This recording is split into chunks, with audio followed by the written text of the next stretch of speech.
HRV is kind of like the new hot girl in school. Everyone's real interested in her, finding out where she's come from and what she can do and who she likes. Assume that I know nothing about HRV. What is it? What's it measure? The funniest thing about this, Chris, is that let's say circa 10, 15 years ago, like we would have never been having this discussion. And so for someone like me who is early to the game in the field of heart rate variability, because I was exposed to it, let's say 15 years ago when I first started doing mostly clinical work, now everybody has access to this. Like because of the advent of wearable technology, we all have accessibility to something that you used to have to go into, like, let's say, a specialized academic clinic in order to receive. So I worked at the Department of Veteran Affairs as a resident. And so within that context, like I was exposed to it because we utilized 3-lead, 6-lead, 12-lead EKGs. And so these are $30,000, $50,000, $60,000 pieces of or dollars worth of equipment. And so within that context, it's great to see now that we can all obtain this data. But the problem is that nobody actually understands what the hell this thing is. It's a cool new metric that nobody has a clue what it does. Yeah, indeed. So the way I like to explain heart rate variability is first by giving a broad definition of what HRV actually is. And then I like to backpedal a little bit because I think that the definition that I'm going to give is probably a little bit too broad. And heart rate variability in and of itself is actually quite nuanced. So when we think about HRV or heart rate variability, and I'm going to say HRV probably for the rest of the podcast because heart rate variability is a mouthful. HRV is the single greatest non-invasive proxy that we have for measuring the adaptations of the nervous system. HRV is a signal. It's a window into how the nervous system is responding at any given time, or the time we're actually measuring it. And so when we think about HRV, I want people to think about adaptation, to think about resilience, and to think about flexibility. Those are probably 3 words that I'll use quite often within this context. So if it's looking at the adaptations of the nervous system, I like to backpedal a little bit and I explain what we mean by nervous system. Because I think a lot of people, they hear this word nervous system. It's kind of like one of those cool catchphrases in terms that people use in the health and wellness sphere right now that I don't think people actually fully grasp and understand what it is. So maybe it makes sense for me to explain the nervous system a little bit. Okay. So when we talk about nervous system, we're talking about a massive signaling highway. And when we think about a massive signaling highway, we think about nerve endings that are running throughout the entire body. So all the way from the brain and spinal cord out to the periphery of the body itself. And it's all about communication. It's all about sending signals and messages to and from the brain and the spinal cord out to the body and then back up. So efferent and afferent signaling. The nervous system is not just in one location or in one area. So a lot of people, when they think about nervous system, they think about what's going on within the brain. That's the central nervous system. So the central nervous system is the brain and the spinal cord. But there are also other signaling highways, one being the peripheral nervous system, which is a larger umbrella term that people use. But within the peripheral nervous system, we have the somatic nervous system and the autonomic nervous system. Somatic nervous system is all voluntary. So it's movement, coordination, muscular contraction, whereas the autonomic nervous system is all about involuntary, or at least we thought it used to be all involuntary. And so this is things like managing things like your respiration, your blood pressure, heart rate, digestion. It's all kind of under autonomic or automatic control. So what does the autonomic nervous system even do? Like what do we need it? It's a threat detection signaling mechanism that we have built in from an evolutionary perspective. The great way to think about it is that it's constantly scanning our environments, receiving internal cues, external cues, and making adjustments to our physiology so that we can maintain balance, maintain homeostasis throughout the body, because we don't want things dysregulated in one way or another, because that can cause pretty significant dysfunction from a mind-body perspective. So it's all intended to say, hey, let me zone in on which way I need to adjust. Do I need to move blood pressure up? Do I need to move it down? Do I need to increase heart rate up and down? And it's kind of like this back and forth communication highway that we have.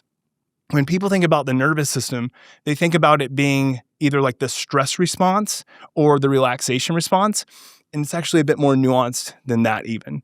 Because when we think about the autonomic nervous system, it consists of 2 different branches, the sympathetic nervous system and the parasympathetic nervous system. The sympathetic nervous system is what most people see as the fight or flight or freeze response. And I actually think that that's a bit of a bastardization or overgeneralization as to what the sympathetic response is. I actually think that to conceptualize the sympathetic response, it's much more of a way that we mobilize energy. So if we think about mobilizing energy, why would we need to do that? We would need to mobilize energy in an effort to evade perceived threat or even potential viable threat. And then on the other side, we have the parasympathetic nervous system. So when we think about parasympathetic nervous system, the way I was taught about this in graduate school is para is like a parachute. It helps to bring us down. The whole intention behind the parasympathetic nervous system is our rest, digest, or relaxation response. But again, I like to think of it more as a way of conserving energy. So mobilizing energy, sympathetic nervous system, conserving energy, parasympathetic nervous system. And we have both of those kind of working together, not just antagonistically. They're not just like this seesaw where we turn one on or we turn one off. And that's where a lot of people get this wrong, is that there's a misconception that I turn on my stress response and I can turn it off, or I turn on my relaxation response or I can turn it off. It doesn't work that way. It's not a seesaw. They actually work together. And so kind of taking a step forward now to HRV and kind of how this relates to everything is that we can actually gain insight or window through a biometric, which is heart rate variability, which actually looks at that autonomic nervous system and whether or not it's actually making true adaptations and is resilient, or is it lacking in flexibility and potentially causing us some significant harm. Why would the distance between heartbeats be a good indication of all of that stuff? Why is that an indication of, why is that the canary? The nervous system is having to respond to millions of processes at any given moment. So it's having to make adaptations at any given moment, again, to keep us in that state of homeostasis. Otherwise, we become dysregulated and we experience what's called allostatic load. In other words, our nervous system can't keep up with all of the input. It's basically too much. It's too taxing. And so therefore, when we look at heart rate variability and the distance between successive heartbeats, and I think that actually probably I should offer that definition now and explain why those distances relate actually to dysregulation or regulation of the nervous system, it gives us insight into, is it making those fine-tune adjustments and adaptations? So let me back up now and explain heart rate variability from a definition perspective. And the way I like to explain this through the heuristic of heart rate that most people understand. So for instance, Chris, if I were to look at your, a wearable that you have on, let's say with your Whoop, and I open up your phone, and in your phone, I see that your heart is beating at a rate of 60 beats per minute. So we take some really easy math here and we say, okay, so if your heart is beating at a rate of 60 beats per minute, that's one beat that's occurring every single second. And so therefore, we're approximating that across a 60-second window, your heart is beating once every single second, 60 beats per minute, easy math. Is that actually what's going on? And the answer is no. The heart actually doesn't operate like a metronome.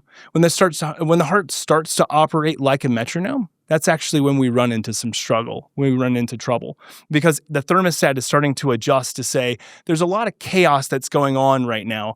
I need to kind of like hone in, back in, and regulate the system to kind of a consistent, constant beat, because I've got other things that I've got to attend to. There's threat that's kind of within my environment. So what we'd actually say is that no, the heart during that 60-minute or 60-second window that we were looking at wasn't just kind of holding a nice even beat. Actually, it was going up and down and up and down. And if you look at a heart rate of someone just kind of at rest at baseline right now, it kind of looks a little bit chaotic. Like it doesn't actually have a nice little sinusoidal pattern or rhythm. It actually looks quite chaotic. And that's because there are many processes that are occurring in that time that it's causing your heart rate to speed up and to slow down and to speed up and to slow down. And so with that, across that, let's say, cycle of speeding up and slowing down, the time between successive heartbeats, which is what we're looking at with heart rate variability, is shrinking kind of as we inhale. So that time is going down, down, down, because heart rate is increasing. And then as we exhale, it's going longer, longer, longer. So the space between successive heartbeats is actually elongating. Now, the difference between those heartbeats, so when we look at what is the amount of time, and we look at that in milliseconds. So, for instance, we wouldn't say like there's 1 second or 1.2 seconds in the world of heart rate variability research. We would say there's 1,000 milliseconds or 980 milliseconds. that variance tells us something about the fine-tunements that your nervous system is making to adjust to its environment. And when it's having a really hard time adjusting, then we see that variance start to decrease. So it may go from, hey, I'm in a really perfectly relaxed mode and my heart rate variability is 100 milliseconds, to it may actually start to shrink pretty substantially when we're experiencing stress because our body's having a hard time adapting. So when you say it's a heart rate variability of 100 milliseconds, that's the swing, that's the distance between shortest and longest? So it depends on the metric you're using. This is actually kind of a misconception that people have with heart rate variability is they think that it's a singular metric, when indeed it's not actually a singular metric. It's a whole compilation of metrics. So there's generally around 12 to 15 HRV metrics that people use. Christ. I know. It gets complicated. We don't need to make it overcomplicated. No. It explains whether you are making the distance between heartbeats longer or shorter, and how much of that occurs across a given time period. Yeah, exactly. So, and that variance that occurs between heartbeats, the reason that's so incredibly valuable and so important for people to understand is because as we examined whether or not your nervous system is truly adapting to its environment, we can take that number and plot it across time and see whether or not it is changing, or is it staying the same, or is it decreasing. And this is, again, another misconception that people have is they believe that heart rate variability is this metric that I should always see going in an upward direction. It should always be progressing in an upward direction. When in fact, and this actually comes from my really close friend, his name's Dr. Marco Altini, Italian researcher, brilliant in this space. He actually says that a good HRV is actually a normal HRV. It is a HRV that doesn't change across time very much. So it's actually one that remains stable. And we can get into that if you want, but HRV is a metric that shouldn't just be taken out of context and looking at just what is it right now, but what is it across time. Is a high HRV always good and is a low one always bad then? If I had $1 for every email I got asking that question of whether or not my HRV is good because it is said number or bad because of said number, I'd be a very rich man right now. So I would say that this is a little nuanced. High HRV is good, but it's only good when it's relative to you. It's not good when we're saying, hey, I want to compare my HRV to someone else. That's actually where we can get into trouble. High HRV as it is relative to you could be good. That could be a sign of adaptation for you. So let's say, Chris, for instance, easy math, your HRV typically is 50 milliseconds. So if we see that across time, that number is going from 50 to 60 to 65 to 70, well, relative to you, that's pretty good. But I may look at someone, else whose HRV is, their baseline is 100 milliseconds. And over the course of time, it's actually gone from 100 to 90 to 85. Well, the absolute value is still much higher than yours, but I would say that you're showing way better adaptations from a nervous system perspective than they are. So high isn't what we're aiming for here, because this is it's not a metric of virtue. And I think that this is where people get into a lot of trouble. They see whoever, health influencer, posts their Aura or Whoop score on their Instagram page, and they've got a heart rate variability score of 150 milliseconds. And they're like, shit, I've got mine is 25. And that's when I get the email like, hey, am I going to die? Am I going to have some cardiovascular issues or panic attacks that are going to cause me to die? And I always say, hey, let's pump the brakes. Let's pump the vagal brake here and just relax for a second. What's most important here is not looking at whether or not it's high or low. It's looking at stability across time. And one metric that's not used very often, but I use this a lot with within my clinic. So I work with a lot of pro athletes, ranging from individuals in the MLB, NFL, Formula One, etc. And one of the metrics that I use for them with recovery is actually not looking at just the daily absolute value score that you might get from Whoop, Aura, etc. I actually look at a number called HRV-CV, which is the coefficient of variation of heart rate variability, which is a long-winded way of saying from day to day, how much does your HRV vary? So when we look at it across a 7-day window, is it varying significantly, indicating that it's having a hard time adjusting because it's going up and down, maybe due to stress, overtraining, overreaching, or is it nice and stable, indicating that the nervous system is always rebounding, it's always doing what it should do? So I know that's a long-winded way of saying Is high good, low bad? Mm. The answer is yes and no, but mostly no. Right. Why do certain people have different HRVs to others? Because I've got a Whoop team, and on my Whoop team is a bunch of pro athletes, and I have a weightlifter friend whose HRV I've seen in the 200s, 210. I've got a professional cricketer friend is regularly in the 150s, and then there's me and the rest of my degenerate friends that are kind of scrabbling around in midlife. There are a lot of different factors that come into play here. So you have to think about a couple of things. I think the biggest thing are what are the non-modifiable factors that influence heart rate variability, and then what are the modifiable factors? Because I think that we place a lot of pressure in a day and age where there's like so much, I guess, biometric hypervigilance. Mm-hmm. We place a lot of pressure on ourselves to have certain metrics meet whatever our standards are. Typically, they're pretty arbitrary standards because people are just like, again, I saw somebody who had a 200 millisecond HRV. I probably should have that because they're a pro athlete. We're comparing apples and oranges here. We're using the same metric, but we're comparing two different physiological presentations. So let's talk then about first non-modifiable influencers, because I think that that's the one that people need to hear more than anything. The first one's age. Like age is one of the primary non-modifiable factors that we see within the literature. Like if you go and you look at the literature that compares normative values across longitudinal time in these studies, we see that there is a distinct negative slope.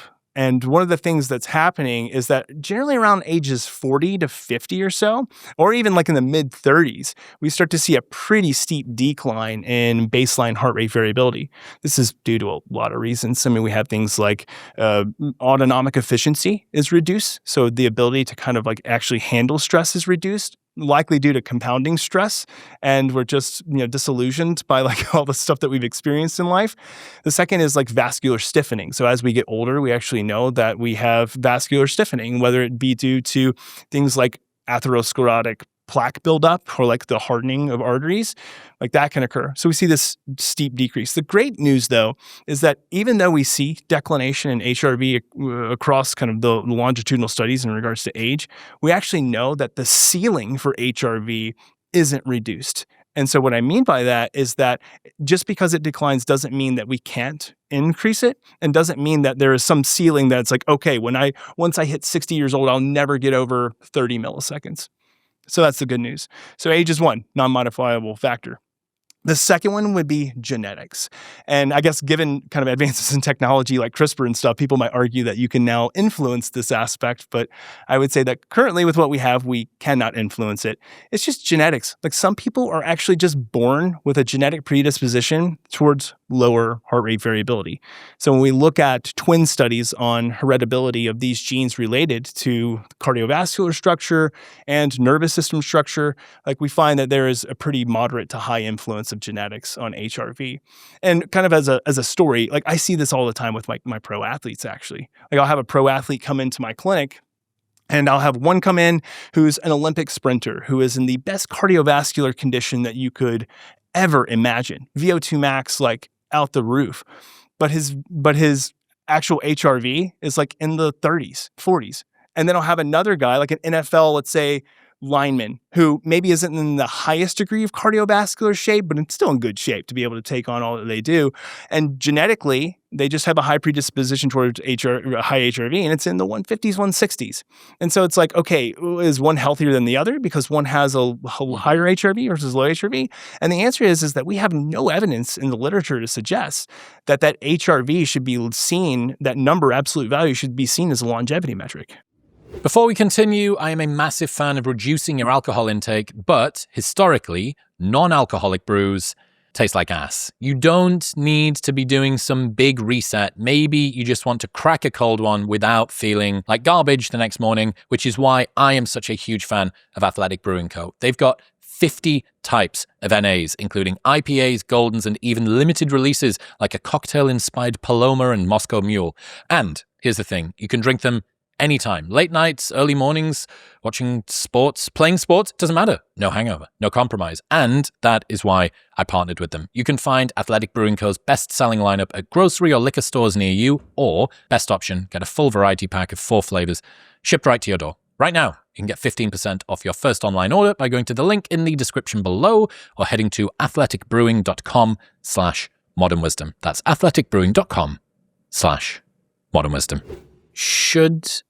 If I was to be able to put myself into the mind, the experience of each of those two different people, different personalities, different life experiences, different everything, but if I was able to experience their HRV or experience their nervous system, do you have anything that indicates that the guy at 150 and the guy at 30 would experience their nervous systems differently? Because what you're saying here is what matters is you relative to you over time, not you relative to somebody else. And the reason that they have that set point is because of a lot of things that are non-modifiable and modifiable. But even those things taken into account, would their experience of their nervous systems be different? Would the guy at 150 be more likely to be able to come back down after some sort of high arousal state? Is he going to be more likely to fall asleep more quickly? Or is it literally just all contained within the system and they're completely uncomparable? Yeah, the answer broadly is no. Their experience, if you were to jump into, say, someone who has a 200 millisecond 250, 300 millisecond RMSSD value in their HRV baseline reading overnight, you wouldn't necessarily inherently experiencing anything different purely just based on that baseline reading. Now, that person may have really strong, let's call baroreflex gain, or a really strong adaptive nervous system to stress because maybe they've been training it or some other things are influencing their ability to be resilient in terms of a nervous system perspective. You may notice it then, depending on kind of your baseline level of stress and anxiety, but just purely based on feel, no. It's kind of like, I think this is kind of analogous to blood pressure, right? So if you were to have, let's say, a standard blood pressure of 120/75, and then you were to hop into the body of somebody who has, like, let's say, a 145/95, you wouldn't necessarily experience it just kind of at baseline, a difference in feel between those. And so that's kind of synonymous, or I guess I would say analogous to HRV. But if you got somebody who's got a very well dynamically trained nervous system to adapt to stress, and so their inherent physiology knows what to do when it encounters stress and almost does it subconsciously, you might experience that, especially if you had a high propensity towards things like anxiety, stress, even depression. Interesting. What about the modifiable ones? Well, let me mention one more non-modifiable, because this is another one that I get to pick on females about. So good. So there's we don't do enough of that on this podcast. Right, exactly. Another tall white guy coming to pick on females. Men. So sex differences is the non-modifiable. Again, another one that we can get in trouble. Sex differences. We know from the literature, men typically have a higher average heart rate variability than women do. And actually, 6'5" guy here, taller guys typically have higher heart rate variabilities and actually lower resonant frequency rates of breathing. Well, I'm sure we're going to talk about resonant frequency rates as well. And this is just a sex difference that we see. And one of the main reasons is that women, as we know, go through a 28-day cycle. And so because of this menstrual cycle that they go through, we actually know that different phases of their cycle can influence different hormonal expressions. So mostly stark drops in things like progesterone and in estrogen, especially during like the late luteal phase, can increase sympathetic drive and reduce heart rate variability pretty significantly. So when you average that out across time, we see that women's, especially pre-menopausal women, their HRV tends to be quite lower than men's. Okay, modifiable. Yeah, modifiable. The biggest one is cardiorespiratory fitness. So we actually know that when someone increases things like stroke volume, when they increase or lower blood pressure, and especially when they lower their heart rate, resting heart rate, that this can indeed increase baseline heart rate variability. I never say that HRV, because we should say what HRV is useful for and what it's not useful for, because this is not like a catch-all metric that can be used for everything. I actually think it's best used in conjunction with other metrics. So it's kind of like a piece of the puzzle as opposed to the full puzzle itself. Cardiorespiratory fitness. So as VO2 max increases, we know that resting heart rate decreases, stroke volume of the heart increases, and so therefore we actually see heart rate variability improvements. And this can range. It can range from pretty significant changes in baseline HRV to not much at all. I don't like to set it as the goalpost. So it's like, hey, I want to raise my HRV, then so therefore I should go get better cardiorespiratory fitness. I think we're thinking about it in the wrong way. It's a bit ass backwards there. I think it's, hey, let's increase cardiorespiratory fitness because we know it's great for health, wellness, and longevity, and also great for mood and mental health. And then the byproduct of that is that we'll see typically HRV increase. The other one is chronic health conditions. So we know that people who have chronic health conditions like cardiovascular disease, diabetes, chronic pain, there's all significantly lower heart rate variability. So the one thing that I would say is that if you were battling with any of those kind of conditions, and it probably doesn't even need to be said, is that working on kind of managing those is going to be a significant way to move heart rate variability in the right direction.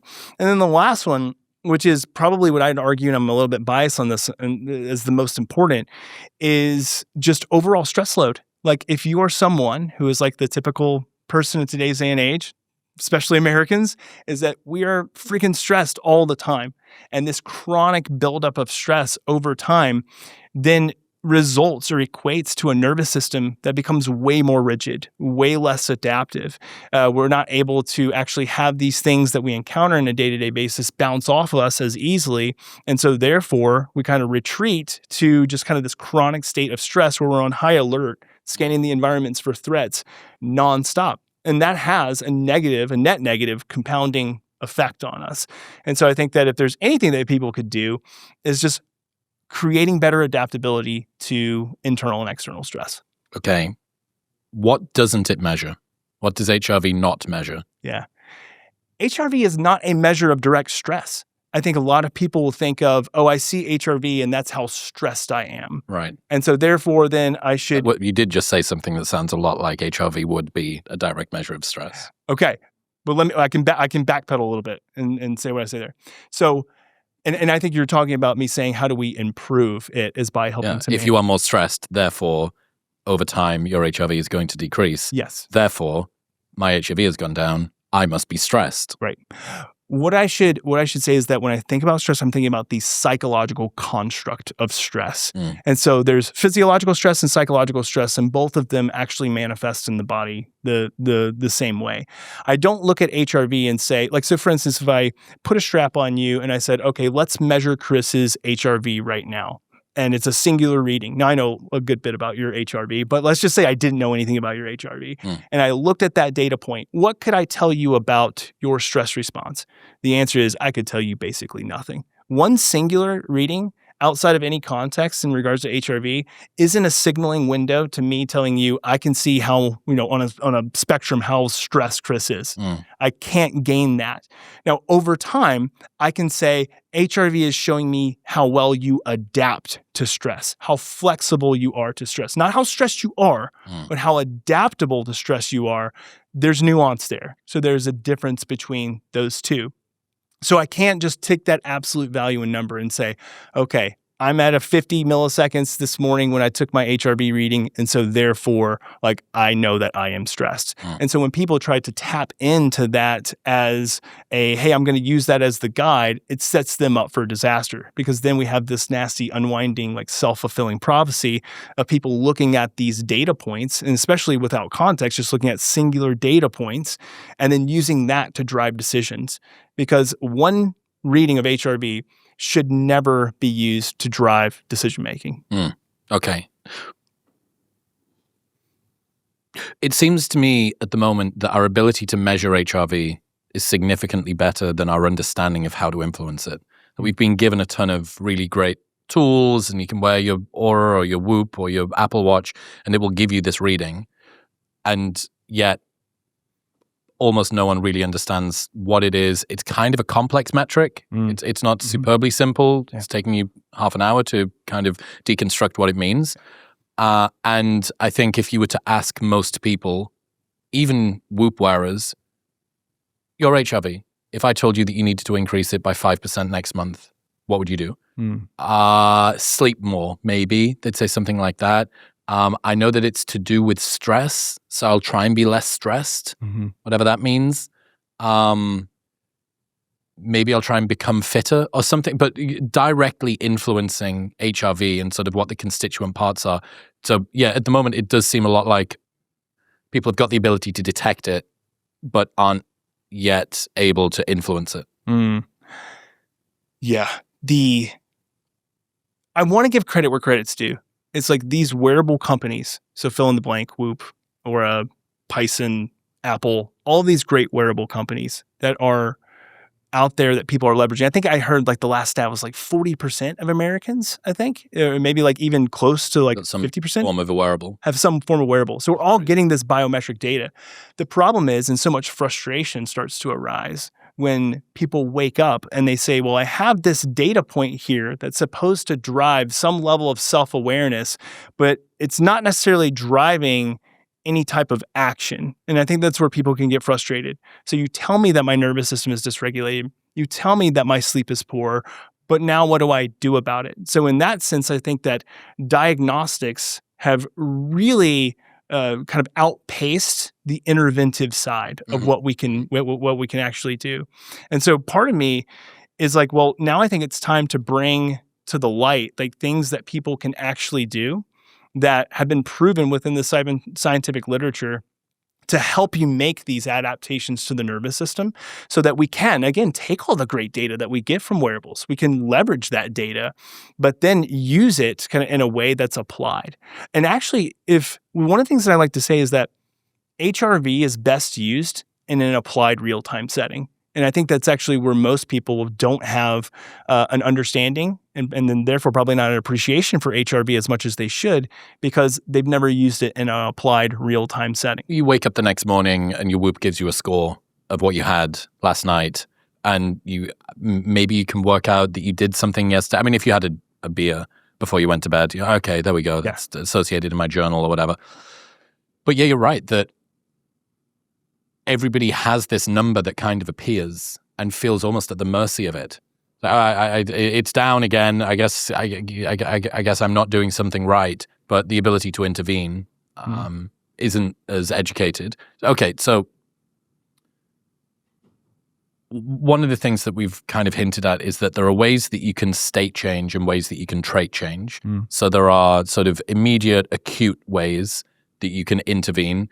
And then over time, there is a adaptability side to the nervous system. What is it doing longitudinally across the months, across the years, across your entire life? Talk to me about the difference between a state change and a trait change in this context. So much confusion arises because people think, or they ask the question to me all the time. It's like, well, is this breathing strategy or meditative strategy just going to affect me in the here and now? So more of an acute transient change? Or is there actual evidence to suggest that if I consistently practice this, then I'll have more trait or longitudinal changes? So state changes are things that are occurring transiently, so happening right now. And then trait changes are things that are actually occurring across time, that are building a more robust system. You can think about it as more of like if we fine-tune the engine of a car over time. So maybe we know that there's a little bit of some, I'm not a mechanic here, but, maybe we know that there's some creaks and some things that are going wrong. We hear the belt, kind of like not working in its proper way. Can we fine-tune it over time so that we can create a more robust engine that maybe one day we create this car that we're working on over time to create more of like a race car or something that can actually perform at a really high level. So we know that things like breathing is probably the single greatest lever that we can pull, maybe aside from focusing on sleep. That breathing is one of the greatest levers that we can pull towards state change. But it's also a lever that we can pull more towards trait change. And we have really great studies and evidence based that I use to kind of base my claim here. State change. What is happening when we are, let's say, engaging in something like slow-paced breathing or resonance breathing, which we know is an effective strategy for shifting and regulating the nervous system? We start to create this internal environment. We start to distinctively change our physiology so that it experiences a position of safety, a position of security. I always like to kind of share the story. It's like, it would make no sense that if we were in face of a viable threat, let's say the mountain lion's chasing us, for us to stop and take a moment to do some deep breathing, because we need to execute and mobilize all that energy. The sympathetic nervous system needs to be firing on all cylinders. We need to have that parasympathetic withdrawal. We need everything that we can to get out of that or fight in that environment. So when we take the time to slow our breathing down, we're sending direct physiological signals up to the brain and to the central nervous system that says, well, the only opportunity that we would want to utilize this strategy is when we're in a safe and protected environment. And so therefore, from a physiological perspective, all these things start to dynamically change. And we can get into the dynamics of what's occurring in the physiology if you like, but all of these are happening so that we can calm and rest the nervous system in that moment. And that then results in that experience of relaxation. However, and that's great acutely. Like, we want that. Big meeting coming up that you have to speak with investors. We need to be able to downregulate the nervous system and change that state really quickly, reduce anxiety, improve mental acuity, etc. But that is only going to last for so long. So how do we build a robust system that then starts to translate into basically all areas of life, and where we're not having to consciously think about regulating our nervous system? And that is where trait change starts to take place. And that can only come from consistent practice of resonance breathing, of any other type of meditation, whatever it may be for nervous system regulation. And the interesting thing, or the analogy I like to make about this is it's like going to the gym, right? It's like I can go into the gym right now and get a really great bicep workout, get a really great pump, and it feels excellent. Blood's flowing in the muscles. Great day. But then if I don't ever go back to the gym again, it's like, well, I had that nice, great workout. That was a great state change for that period of time, but I didn't make these adaptations. My muscles didn't get stronger because of that. They didn't get larger because of that. The nervous system works in the exact same way. So it's like when I do a lot of these practices that I'm sure we'll get into, I think about me every single time. It's like me going to the nervous system gym. And every breath that I take, that's like a rep. It's like every time I do 10 minutes of this breathing practice, that's like a workout. And I know that as I compound workouts across time, the research has demonstrated that we actually experience more longitudinal or trait changes. Our nervous system's thermostat starts to actually dial in the direction that we're training it. And that's when we've made a nervous system that's flexible and can handle a lot of the things that life throws at us, like stress. A quick aside, do you remember learning about the mighty mitochondria back in grade school? Here's a quick refresher. It's the tiny engine inside of your cells that powers everything you do. But here's what they didn't teach you. As you age, your mitochondria break down.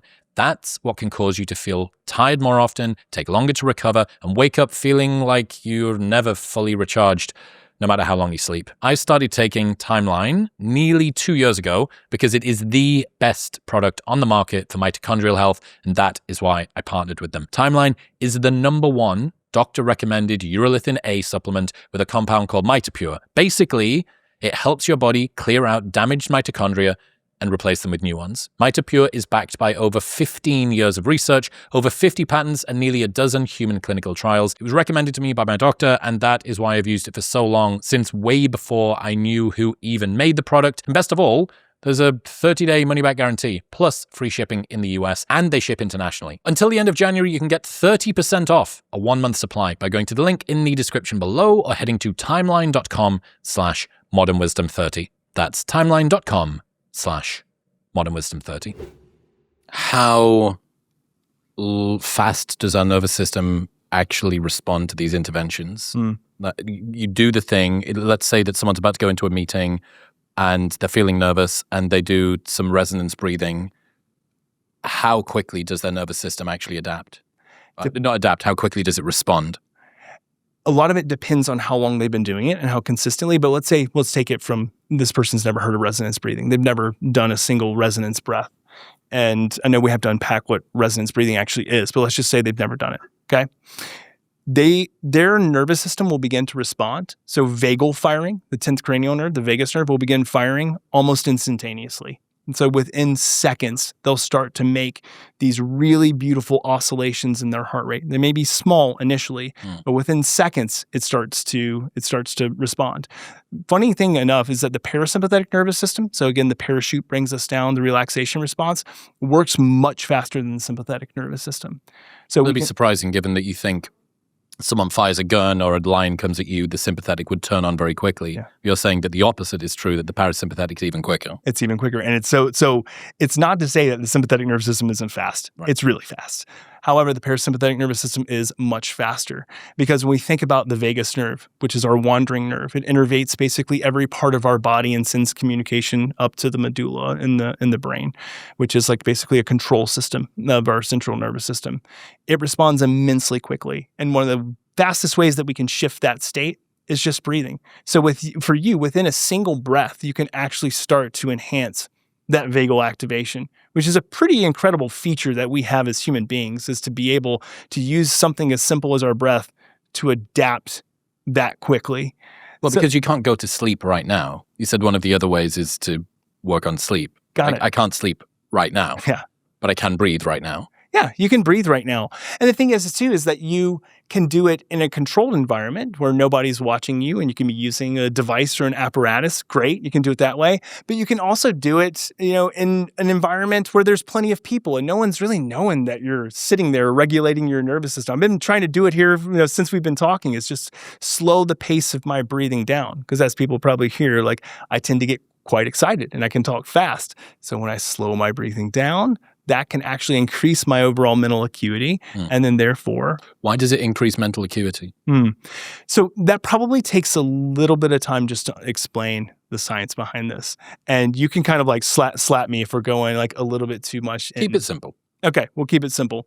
So our body has a natural blood pressure regulation system in it called the baroreflex response. The baroreflex response is essentially like cruise control for your blood pressure. It's always trying to kind of dial up and dial down whenever it needs to, based on what it's seeing in terms of physiological change.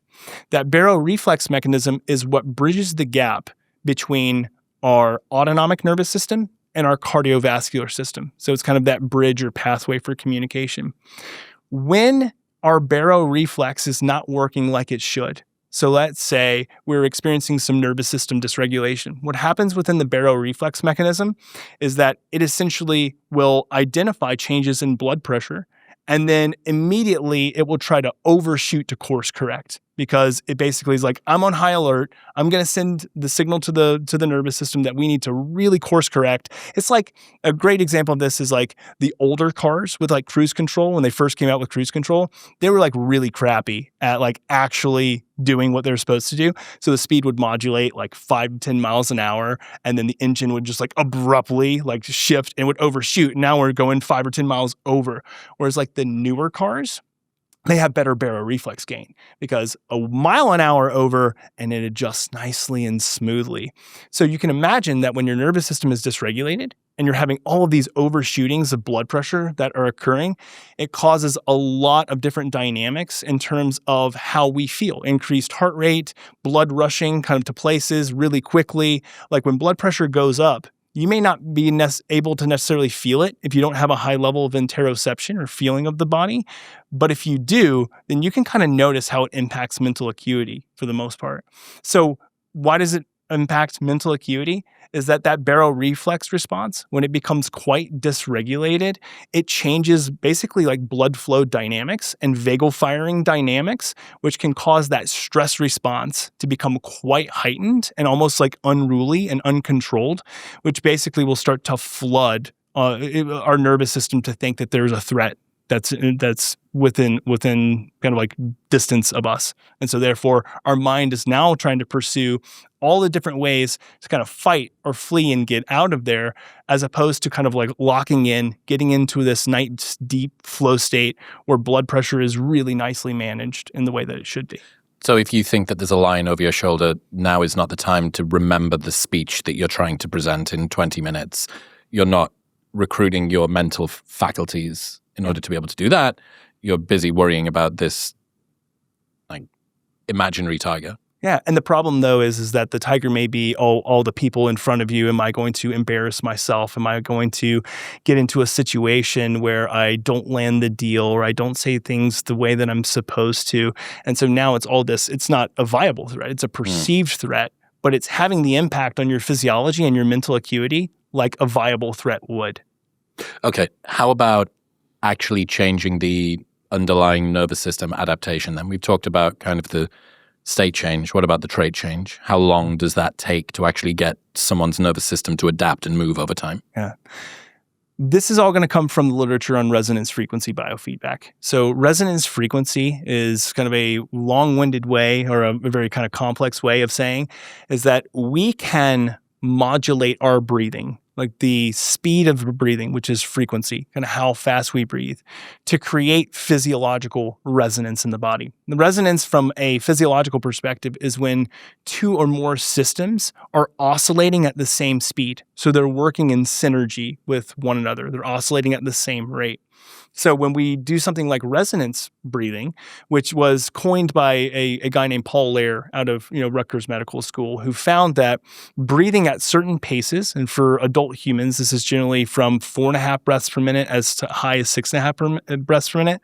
When we breathe kind of within that range, and we can pinpoint specifically where our resonance frequency is through some different testing, when we breathe at that rate, we start to align what's called our respiratory sinus arrhythmia, which is as we inhale again, heart rate's going up, and as we exhale, heart rate goes down. So it creates this beautiful kind of like sinusoidal pattern. We align breathing and respiration with heart rate. And then we also align that with our baroreflex mechanism that I was referring to just a second ago.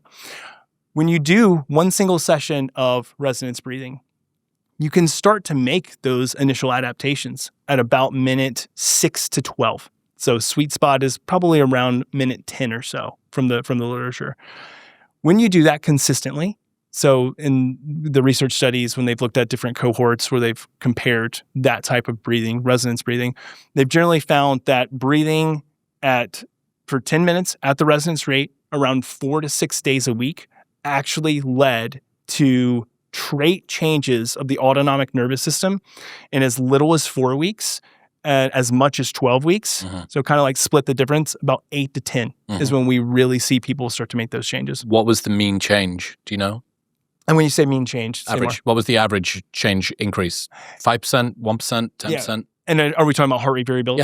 Yeah. Yeah. So heart rate variability is one of the things that they were looking at. So low frequency power, which is basically like how much vagal output, how strong the signal of vagal output. So we saw that change by a magnitude anywhere from, we'd see it go anywhere from 50% to as much as 300, 400%. That's during the session. That's during the session. Yep. Yes. However, baseline changes, which we're actually looking at more of like fine blood pressure changes that are occurring. So that's actually more the sign of, is someone actually making a trait change, which is as we breathe, is blood pressure following very specifically, like a fine-tuned fork with your breathing? If it's not, then we have what's called low baroreflex gain. The nervous system's having a hard time keeping up. It's that cruise control example, really hard time adapting. But when we have high baroreflex gain, which comes from all of this consistent training of HRV biofeedback or resonance breathing, then that fine-tunement then results in our ability to adapt quickly. And that quick adaptation then results in blood pressure moving at an instant when you tell it, and very smoothly when you tell it. So low frequency power in HRV can increase significantly as well, but high frequency power is another one. So at resting baseline, we're actually looking at changes in what's called high frequency power. And we see that can change an order of magnitude anywhere from 20, 40, 50%. I don't think I'm fully up to speed on what low frequency power and high frequency power are. So when you are looking at your Whoop score every single morning, and you see that number that is HRV, it's in milliseconds. We call that a time domain indice. A time domain indice is exactly as it says. It's just looking at the time difference between successive heartbeats. We can take the data, which is all those raw intervals between heartbeats, so all those time intervals, and we can apply some mathematical equations and algorithms to it, something called an FFT or a fast Fourier transformation, which is essentially when we take those data, run it through a prism, and then get the component rhythm values of that. Best way to explain this, because that's probably very confusing, is to think about this as being analogous to an EEG. So I put electrodes all over your head, I look at your brainwave states and the amount of signaling and power of that brainwave, and I get this raw EEG. I can take that raw EEG and I can filter it and start to get the component rhythms of your brainwave state and how strong they're responding, alpha, beta, theta, gamma, delta, and so forth. We can do the same thing and look at characteristics of your cardiovascular system. We just call it something different in the HRV world. It's just 3 bands that are typically looked at. It's the very low frequency band, low frequency, and high frequency. So when you're breathing at a slow paced rate, so you're doing HRV biofeedback, for instance, or resonance breathing, you start to create these really long sinusoidal low frequency oscillations of your heart rate. So the peak to trough differences between your heart rate start to change significantly. So maybe at rest, your heart rate's just going from, let's say, 60 up to 63, 64, 65, and then back down. Now we're going from your heart rate's at 60, it's going up to 75, 80, 90 even if you have really strong baroreflex gain, and then it's dropping and it's going well below 60 to 55, 50, 40, 45. So that's low frequency power, these real sinusoidal large scale changes in the heart rate. So when we see someone that has a lot of power in the low frequency band, we typically know that they're breathing at a really slow rate, and that's an oscillation that's occurring that's in line again with that baroreflex response. And then high frequency power is what we call the respiratory sinus arrhythmia band. So at rest, when you're not breathing at a slow pace, most of the power should be in the high frequency band because that's where kind of just the normal breathing oscillation should occur. So when we look at high frequency power, we know that as someone becomes more attuned to resonance breathing, that number increases because your vagus nerve is what is driving the power there. But even though you're not directly training the high frequency stuff, low frequency work impacts the high frequency. 100%. Yeah. I mean, it's good that it is that way, or else you'd have to do high frequency training too. You'd have to do 2 different types of training, which would be annoying. Yeah. And you can kind of bookend it. Like a lot of companies, like who are doing biofeedback, will bookend it where they're not doing training, but they're doing like pre-post analysis. So they're looking at, okay, when you start the session, what is your time domain indices and low frequency, high frequency band look like? And then you do the session, we look at all that data in terms of frequency domains. And at the end of the session, we look at that data and we say, okay, from pre to post, was there a significant increase in high frequency power at rest? And then across time, we actually start to look and plot, okay, baseline high frequency power has gone from, whatever, it's 10,000 milliseconds squared would be really high. We'll go 2,000 milliseconds squared. And now that's when they started the biofeedback practice. They've done it consistently for 10 weeks. And now at rest, it's at like 6,000 milliseconds squared worth of power. That tells us that delta of 4,000 milliseconds squared of power indicates that there was indeed actual entrainment of the nervous system across that period of time.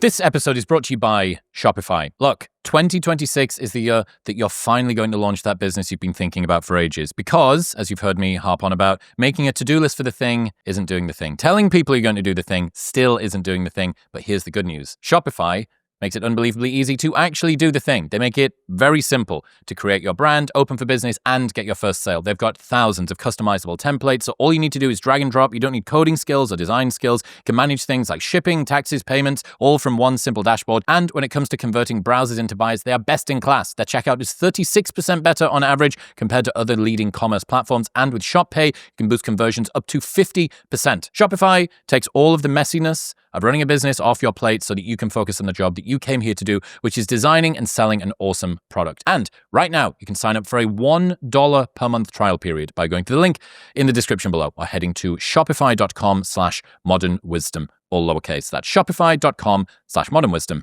to start selling today. Okay, talk to me about biofeedback, resonance, breathing. These are terms people probably haven't heard before. What is it? Resonance breathing.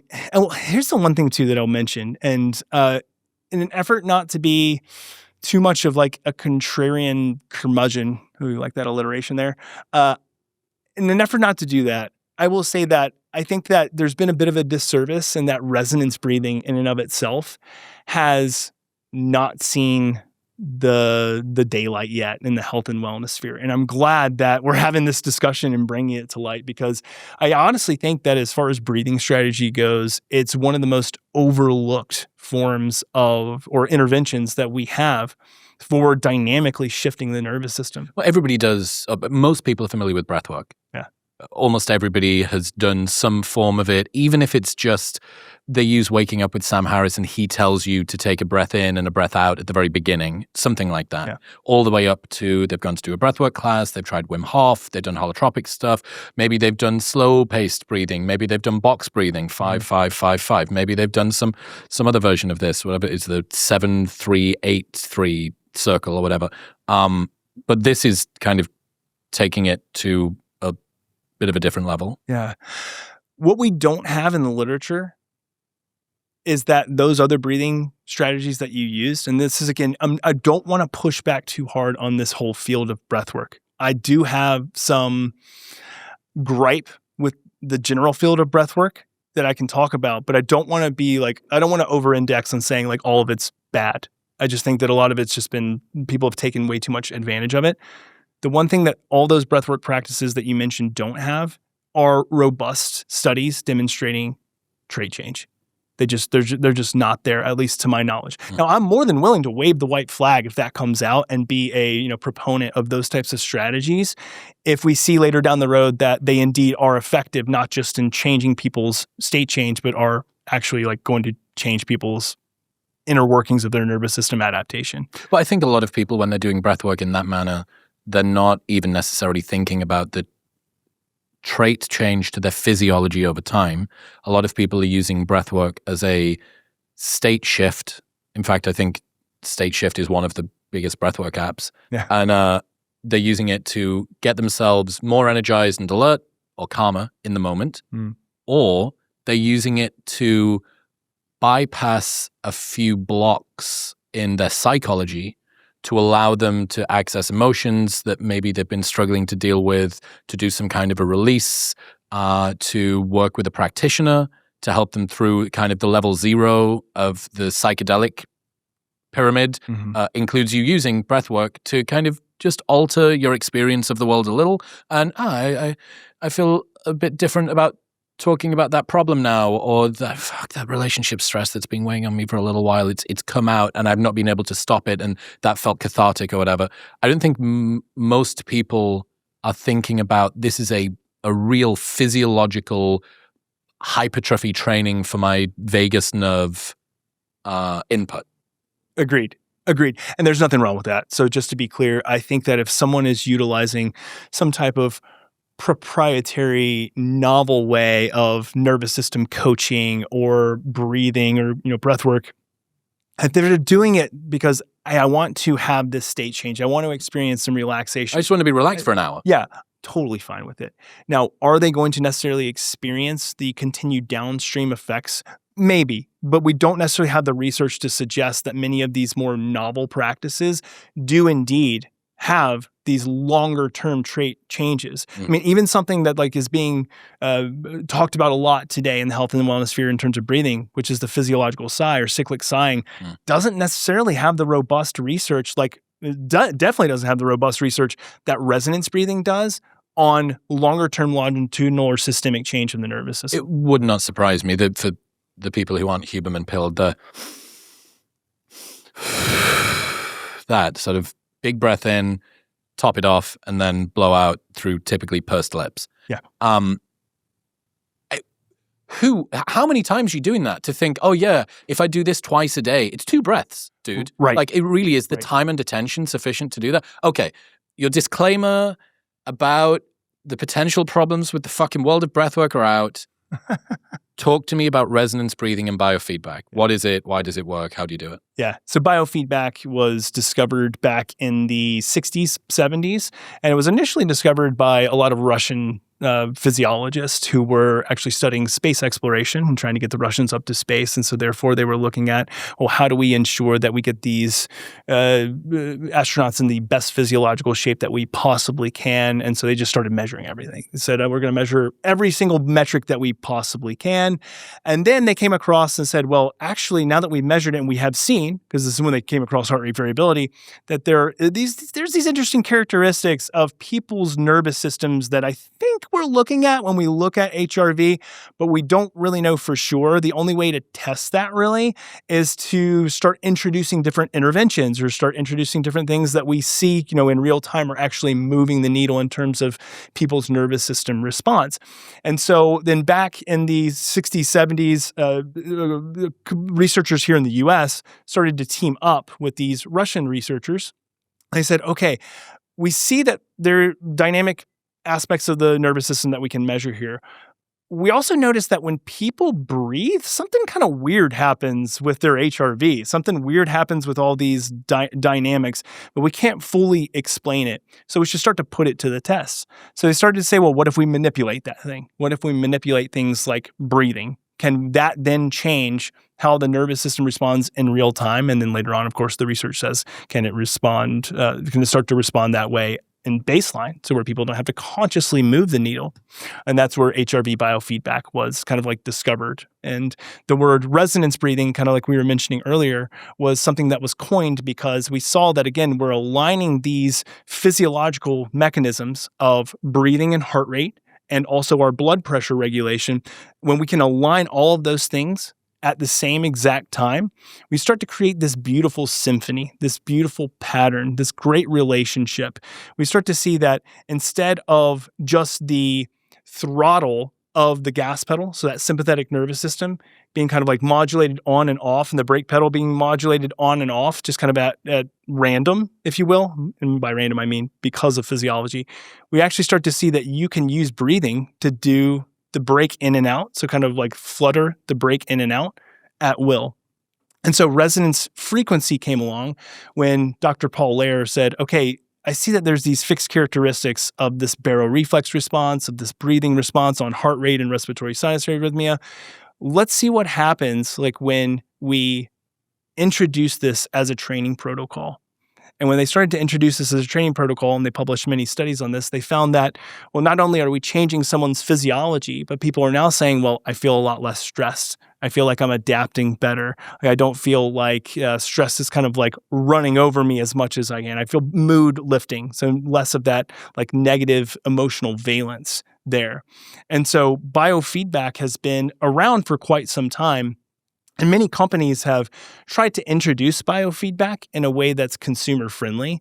But the problem is that there's always been so much friction to doing it. And again, like we've been talking about it for a while, it's not an easy topic for most people to understand. So what does it then require? Well, you got to pay a clinician. It's really expensive. They got to use all of this like hardcore software and gear. It becomes quite difficult. So how can we just make this accessible to everybody? Well, these technology companies came out and said, well, we'll just use kind of like everyday sensors. We'll use like wearables or a chest strap, like an EKG chest strap.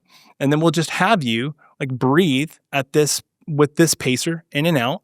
You'll be able to watch your heart rate variability in real time. And then over time, that will then indeed result in improved autonomic flexibility, better emotional and stress resiliency, and so forth. So HRV biofeedback is a tool that we use. It is an intervention tool. So as opposed to just looking at HRV as a data point, where it's actually using HRV in real time to guide the changes that are occurring in your nervous system. So biofeedback being biological feedback in real time. Detecting something coming from the body and then telling you to do something with your breathing in order to maximize that big wave of high heart rate on the in-breath and low heart rate on the out-breath. Yeah, that's correct. Yeah. Why can I not just do some sort of assessment in a lab, find out what my resonance frequency is, how many breaths per minute? I've done this with other wearables, and then it says, I think mine is 4.5 breaths a minute, and I think that's split as 4.9 seconds in, 7.5 seconds out with 0.5 on either end or something. Yeah. I can just do that. And then once I've got my frequency assessment done once, go in for a blood pressure check or getting my teeth done, go in every 6 months, find out if my frequency's changed. I don't know whether it does. Why can't I just do that? Yeah, so you're saying go do that and then utilize it as an intervention on a and just basis. Count to 5 and then count down, or make a track on ChatGPT that gets me to breathe in and breathe out at that sort of a pace. does it not lock in that kind of way? If I found my frequency, is that not always my frequency? Yeah, it's a great question. The answer to this is that you could 100% do that. Like you could actually go into a clinician and have them run the full, 12 to 15 minute pulse layer protocol, get your resonance frequency rate, tell you kind of like, here's your inhalation exhalation ratio, the timing, and you could do it by yourself. Like you could 100% do that. Because the intervention is in the breathing itself. It's not in the data. However, what I think is huge here that goes missing is that it's only as good as if you actually do it. So you actually have to be practicing it. And so many people have a hard time with getting into the habit and discipline of doing something like slow pace or resonance breathing without having a high degree of accountability. So you could do it. I haven't met a lot of people that have been that successful, and me saying, here's your resonance protocol, like, whatever, go time it in your head and go do it. I just haven't seen that. This is why guided meditation practices have become so good at keeping people's compliance. You do waking up. I'm using this new one. Somebody Schuckman, Alan Schuckman, maybe. Ferris put me onto it. It's called The Way. The Way. Really cool. Lovely. Single path, an actual path that's sort of drawn out. And I thought it was really, really fun. So I'm doing that. And I've meditated thousands of times. I'm like, I'm done with unguided for a bit. I want someone to hold my hand as I go through this. So I think that you're right. And dude, I mean, I'm asking you questions that I'm interested in, but I already believe in the answer to, which is you got me onto resonance breathing almost a year ago now. And I was using some arm strap thing with an induction charger. And then you sent me out an ohm lamp, which for the people that are listening, there's a lamp in between us on the table. And I told Huberman about this in November of last year. And I'm completely sold. I think that resonance breathing is probably the next big wave of intervention that we're going to see. We've seen breath work, although it hasn't really, apart from Wim Hof, it hasn't fully broken through. If you were to say, what's the go-to meditation app? You'd say like Headspace or Calm or Waking Up. What's the go-to breathwork app? You go, maybe Wim Hof or something. So some breathwork has, but as you've kind of identified, it's good for some things, but the data behind it isn't necessarily there. And it's also getting kind of like lumped in there with a lot of woo-woo practices right now, unfortunately. Like a lot of people are seeing breath work. It's because so many people they're hanging up their shingle and they're saying, look at me, I've got this new proprietary best in class nervous system coaching breath work practice for you. And this is kind of the path for you. And then when I see it, like I was at a conference a couple of weeks ago and they had a breathwork practitioner who was up on stage and she was speaking about how, and the audience was kind of like jiving along with it. So maybe I'm not spiritual enough to understand it, but she kept saying things like, with our breathing, we create these new realities and holograms of ourself that we can then manifest and then fill in the blank. And everybody's kind of like shaking their head. And I'm back there like, what are we talking about? Maybe I just... No, dude, I'm sorry. You're just the most clinician that ever did clinician. It's everybody has been to one of these seminars, at least in Austin, Texas, everybody's been to them. A lot of people listening in the UK, they're like, what the fuck are you talking about? I get it, man. Breathwork kind of bridges the gap between the psychedelic, esoterica, I'm off to do ayahuasca in the Amazon people, and a business guy that's a bit stressed, or a pregnant mum that heard that breathwork is good to sort of chill her out and is as blue collar as they come. And these two groups of people meet at Third Eye Meditation Lounge here in downtown Austin, or at Sukha Yoga on Althoff Street or whatever. And it really is a bit of an oil and water situation, because you're seeing typically the practitioners that have dedicated their lives to teaching it are the ones who have gone down the esoteric rabbit hole a little bit more deeply. We got a great friend, Aaron Alexander from the Align podcast. I love Aaron. Aaron's great. Yeah. Aaron is doing a lot of breathwork coaching, as far as I can see, in Miami at the moment. Yeah, he's in Miami now. I think. Yeah. And I haven't done any of his stuff live, and he's pretty sort of evidence-based, but I've seen some of the fucking hats that people wear who attend those classes. I'm like, I know who you are from that fucking hat. I can tell. I can tell. There's too many fucking corks hanging from it. You've got too many beads on. And that's fine. That's kind of their thing in their world. Yeah, but I understand. Let them be them. It's good when you talk about functionality, or I guess, how do you say? Like felt sense of, interestingly, resonance. Like I resonate with what that person's saying, and that speaks to me in its persona and narrative and mythology and arc, right? It brings these characters to life. We manifest our reality out there, strength and resilience and your better self and vibrations and higher and all that stuff. Doesn't necessarily show up in the data. Right. And that is what your world is.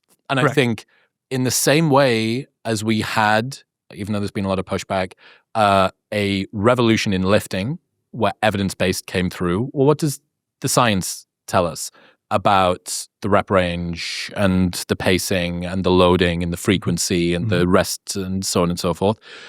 The same thing is now happening when it comes to breathing. Yes. And I don't know of any data apart from the stuff that comes out of resonance breathing that says this is how you breathe in order to enact a trait change over time. Everybody that's tried to when you were a kid and you would breathe in and out really fast, you go, I feel a little bit lightheaded. Great, you've just done a state change. Like, congratulations. Sure. But in order to be able to get to the trait change, and this is where making claims about holographically manifesting your new high vibration reality come into conflict with a little bit of the data. So, I think I've been doing some form of resonance breathing, low tech and slightly higher tech now for a while. But you are right that the consistency thing is so tough, and I think that's why what you guys have done with Ohm. And like I said, I mentioned it to Huberman, and he completely agreed that he's like, this sounds fucking fantastic. To be able to give people a way to access pretty advanced tech that you'd have had to go into a lab to do probably only a decade ago. Oh, yeah. And it would charge you an arm and a leg. It was like I was mentioning before when I was a resident at the VA. We did this within a pain clinic that I was working in. So we're using biofeedback, and they were very forward thinking. But the people who understood that world were the clinicians and the academics. And so accessibility to something like that, well, that was only to veterans. But even in more of like a standard clinic, it would cost you so much money to be able to go do that, because the clinician, it would cost them a lot of money to do it. And now we have accessibility to do it like readily. Like we made obviously Ohm so that people could have it live anywhere in their environment and do it at any time, but also it serves another purpose. Do you want to explain what it is? Because I fucking fell in love with it, dude, and I think it's so cool. And thank you for sending me one. It's in kind of still in dark mode. People can pre-order the lamps or whatever, but it's still pretty stealth right now, which I thought was even cooler because it made me feel like I was getting access to the new Batman utility belt before it was actually fully out. But I've been playing with mine and it replaced what I was using previously. But yeah, I guess explain kind of what it is that you've done, because I think it's really cool. Yeah, so we are, I guess, still in a bit of a dark mode because we won't be shipping out anything until the latter half of this year, probably early Q3, so in August or so. But for now, we are taking pre-orders at ohm.health. But the lamp in and of itself, so I like to think about this as we were trying to reduce as many barriers as we possibly can that caused friction for people not to do it. So for instance, like with all the other stuff that you used before, you had to have the device that you put on, whether it was a chest strap or an arm band, wrist wearable, open up the phone, make sure, like, for the love of God, please Bluetooth connect. Right. Because that was the problem. You had to make sure and there was all these friction points. And when something went awry, then it's going to lead to what? It's going to lead to attrition. Dysregulation and then attrition. So you're like, throw it in. So it's going to meet the graveyard of all the other wearables that you have in your shelf. So, and then the other component too is that what are you looking at the whole time you're doing biofeedback on a phone? Watching your phone. And how much do we need to really disconnect from our phone nowadays? Like, we're so inundated. When I think about my phone, I don't associate that with something that is intended to help me downregulate and relax. That's why I can't read, dude. I was on a plane and I had the book that I wanted to read Dan Jones just put me onto it. It's called A Swim in a Pond in the Rain. Fucking sick. So it teaches you how to read Russian literature. So there's a single page of a short story from Chekhov or some other sort of legendary Russian writer, and then it explains how to do it. And I hadn't downloaded it on my Kindle, and my Kindle couldn't connect to the Wi-Fi in the United flight. And I was like, I'll read it on my phone. I watch my housemate read on his phone all the time. Bro, I'm not reading shit. I had no connection. There was no internet, and I still couldn't read on my phone. Yeah. It's just not the environment for me. And I guess we even talk about sort of digital environments now that, oh, sorry, you had the wrong device in front of you instead of the other device in front of you, which is the Kindle instead of the laptop, instead of the phone. But we are just habituated, I am habituated into my behavior on these devices. And when I'm on that, I'm thinking about swiping up and moving stuff. Like I'm not in the mode. So I agree. And I did enjoy doing the resonance stuff. But even that, the previous versions of it were just locking you into a frequency that had previously been tested. Correct. Yeah. Correct. And this actually kind of to call back to a previous question that you had that I actually don't think we answered, is that you had asked, does resonance frequency change over time? Like, do you need to go get retested with resonance frequency? And the answer is that initially it was thought that it was a pretty fixed characteristic. But now that we're actually like looking at more of the nuances of resonance frequency, we actually see that it can dynamically change across time and across context. So if you're breathing at, said, 4.5 breaths per minute, which you mentioned was your resonance rate, like it may have been at the time of the testing that you did it, but what if, you left and the next day it's 4.897? Well, it doesn't sound like a big change, but what we know in the world of biofeedback, and this is the type of breathing that I really want to hone in on, is that precision always beats effort and intention when it comes to breathing. Right. So if you were continuing to breathe at 4.5, but it's actually 4.8, even though you're not that far off because you're not doing it precisely, a lot of the gains aren't accruing no matter how hard you try, how frequently you do it. Yeah. And it's not to say that you wouldn't have gains. It's just you're not optimizing the gain. You're not going to gain as much of a robust or significant How gain. fragile is, if you get it on the nose of the right frequency, are we talking about a significant difference to being a little bit off? So is it a bit of a knife edge in terms of that? It depends on the person. Like I have seen some people that if I were to have them, let's say, breathe at 5 breaths per minute versus 5.2 breaths per minute, we could have a 50% difference, 100% difference in heart rate variability.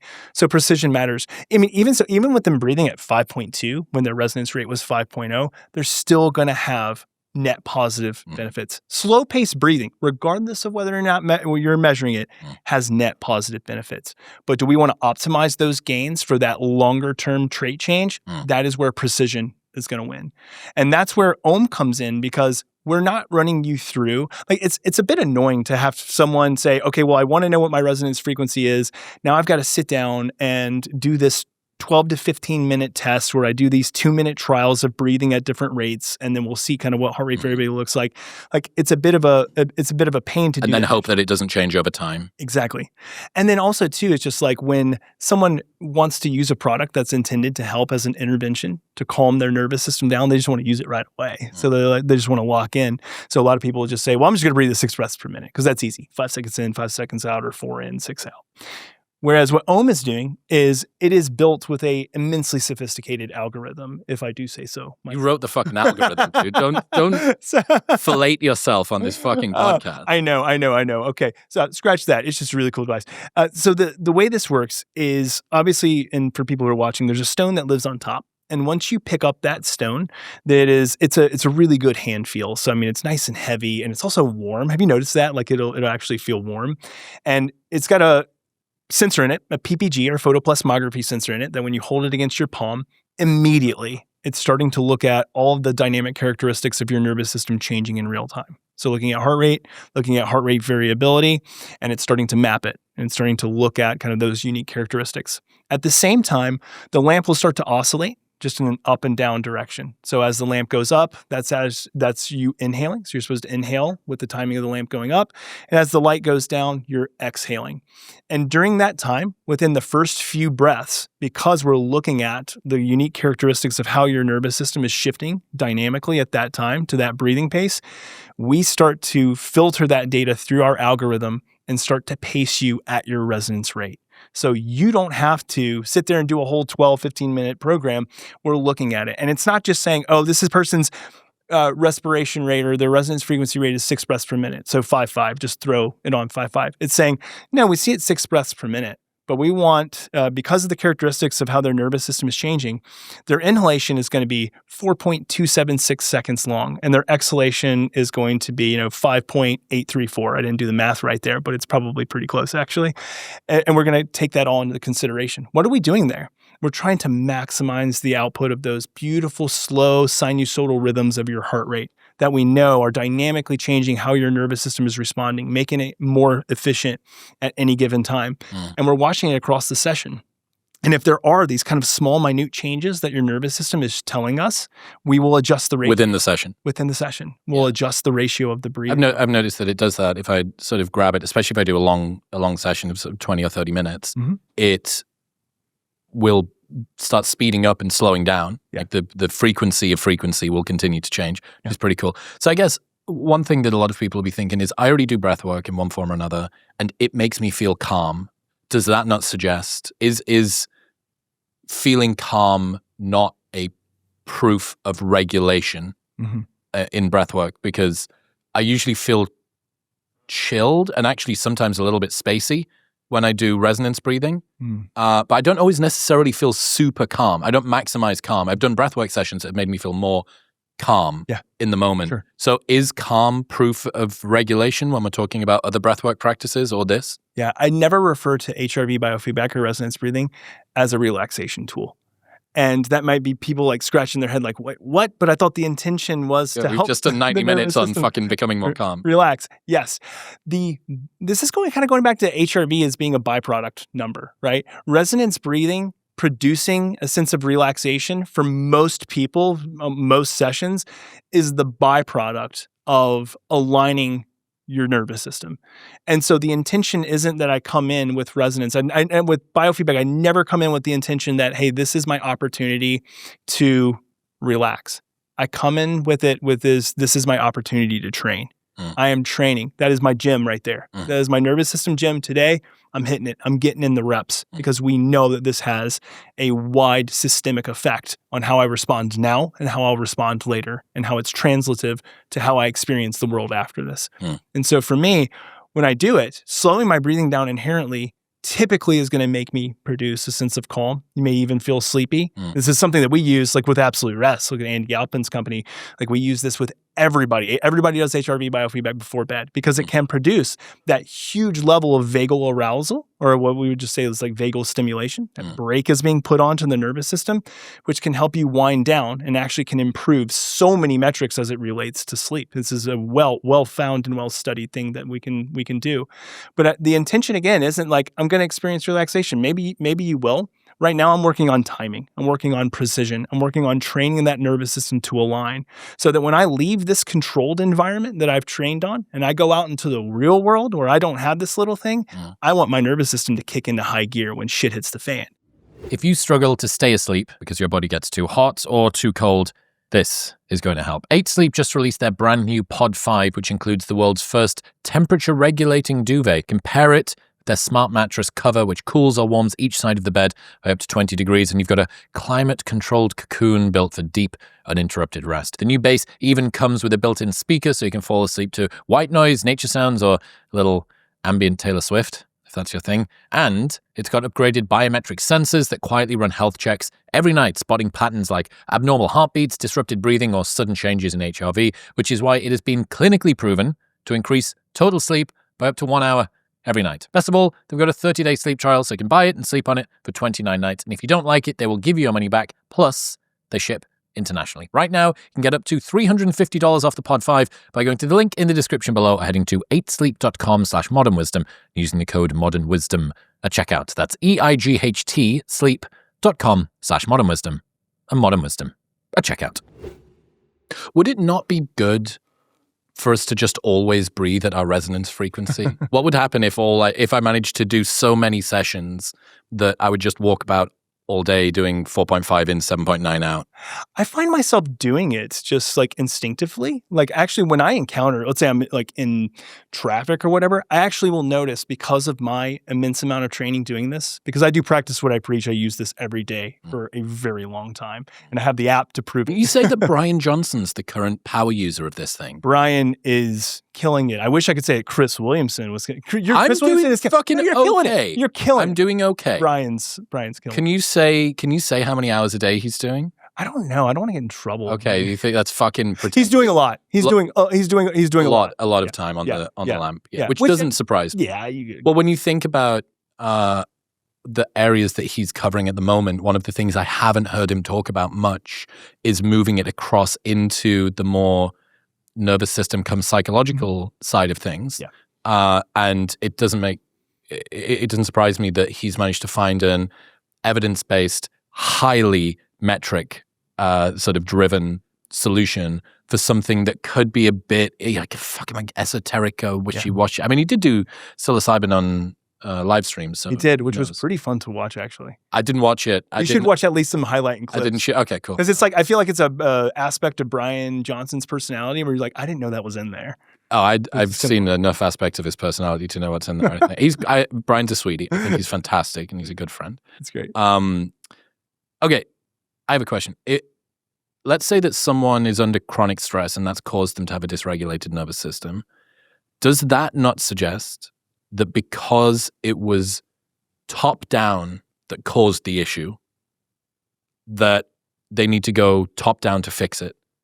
They should go CBT, ACT therapy, psychotherapy, cognitive reframing. You have been in a situation with work or your kid or your finances or whatever for 3 years and it has just sent you haywire and now you're trying to intervene. The issue was caused this way from top to bottom. Mm-hmm. But the intervention that's being suggested now is to go bottom to top. Can you talk about, because you said before, psychological stress is one of the biggest contributors to this. Yeah. How do you come to think about the relationship between intervening with nervous system work directly with stuff like resonance breathing and what's happening psychologically? Does that make sense? Yeah, it makes sense. The one thing to kind of also question here, most of it is coming top down.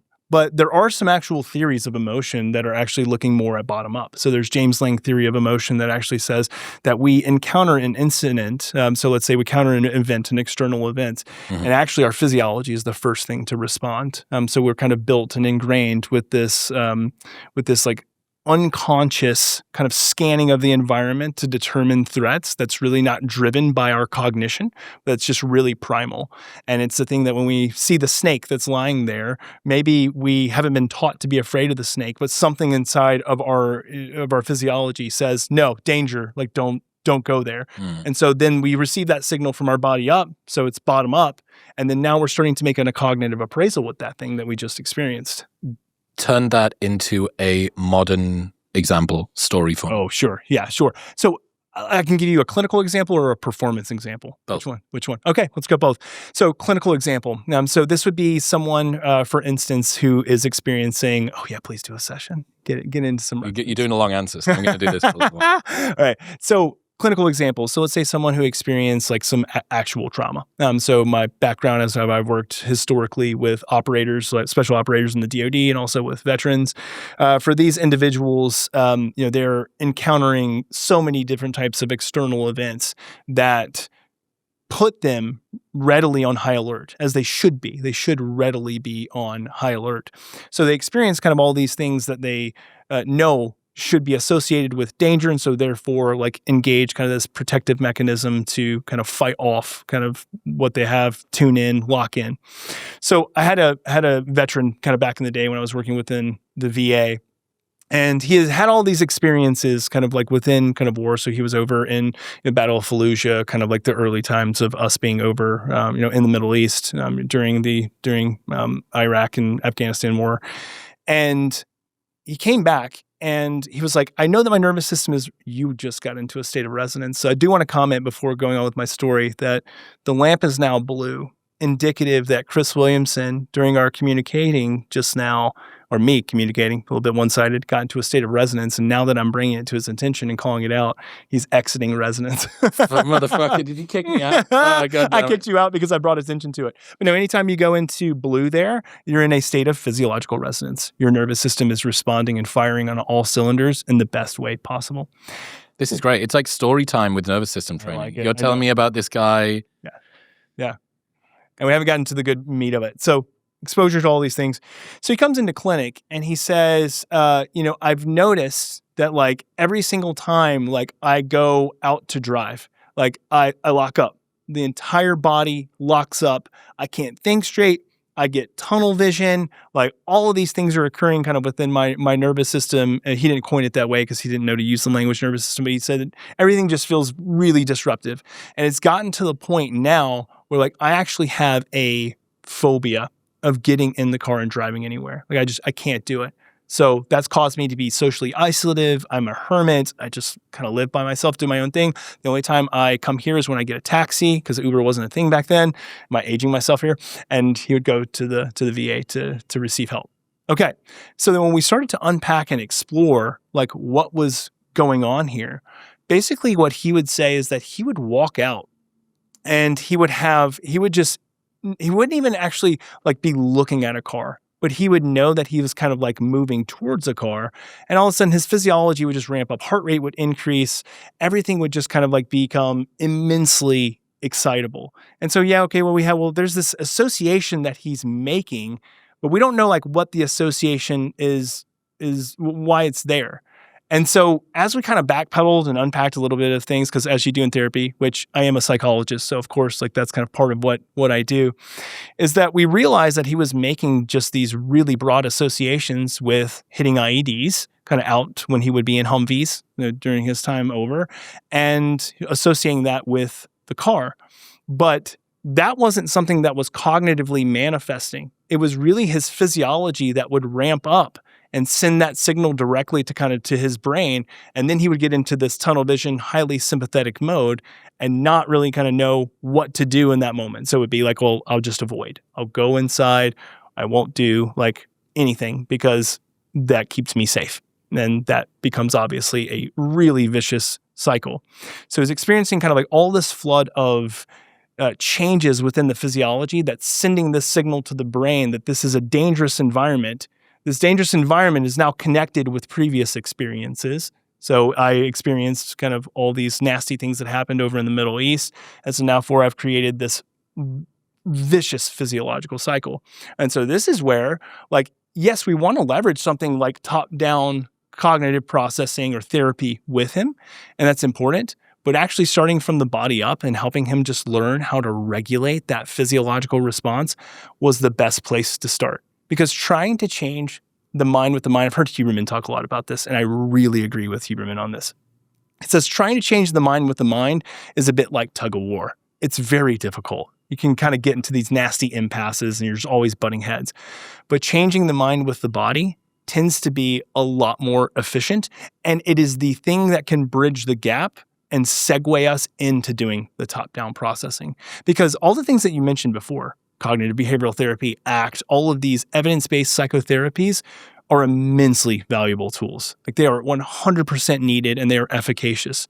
But if we can use something like this to augment what we're doing there and also allow us to open up from a nervous system perspective. So this is why I might get a tiny bit esoteric actually, which is not typically my thing. But if we can leverage a tool like this, let's say before a therapy session, to open up the nervous system to receiving and saying, okay, I'm in an environment with my psychologist or my therapist. This is a very safe environment because I'm communicating this with my body, with my nervous system. This might be a really unique and amazing way to start really transitioning from just purely talk therapy and psychotherapeutics to now going more into using psychophysiology. Well, I think the that was wonderful, by the way. I got a 4-minute you did resonance. Thank you. That's what I need my fucking breath coach to say. It makes a lot of sense to me, even though it sounds kind of counterintuitive. You have a sense in the body that get shot up to your brain. I am not safe. This is not good. For instance, let's say that you were in a relationship and something about the way that your partner showed up made you feel unsafe regularly.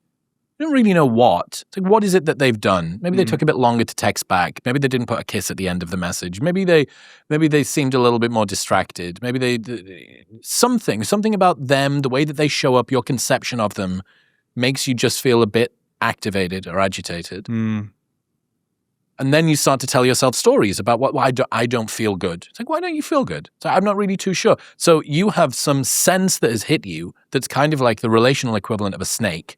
Right? That's perhaps something patterned from your past.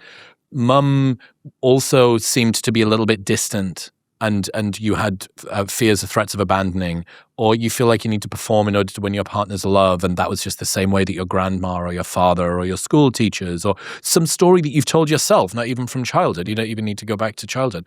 Like some part of your worldview has a fissure in it, and this relationship with your boss or your new coworker or the fucking bus driver, whoever it is getting to you in a manner that seems to sort of really pierce your programming. And that is making you feel a way.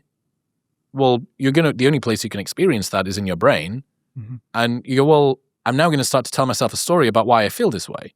And that, the first time that I heard that, it makes complete sense about how emotions do move in both directions. Like I can absolutely manifest myself by thinking about stuff.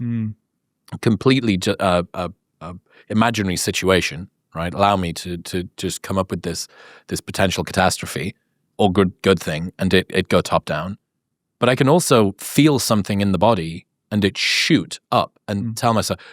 Great example of this. I was working New Year's Eve 8 years ago, and I know this because my business partner texted me about it over Christmas, in Manchester, and I was partway through the night, and I was being so fucking catty with all of the staff. I was like, there's 20, 25, 18 to 23-year-olds that are working for me in Manchester, and I've driven down there, and it's New Year's Eve, and fuck, I'm working, but I'm a club promoter. I've done it for 15 years. I didn't have a New Year's Eve for 15 years. Like, fine. This is my job. This is what I signed up for.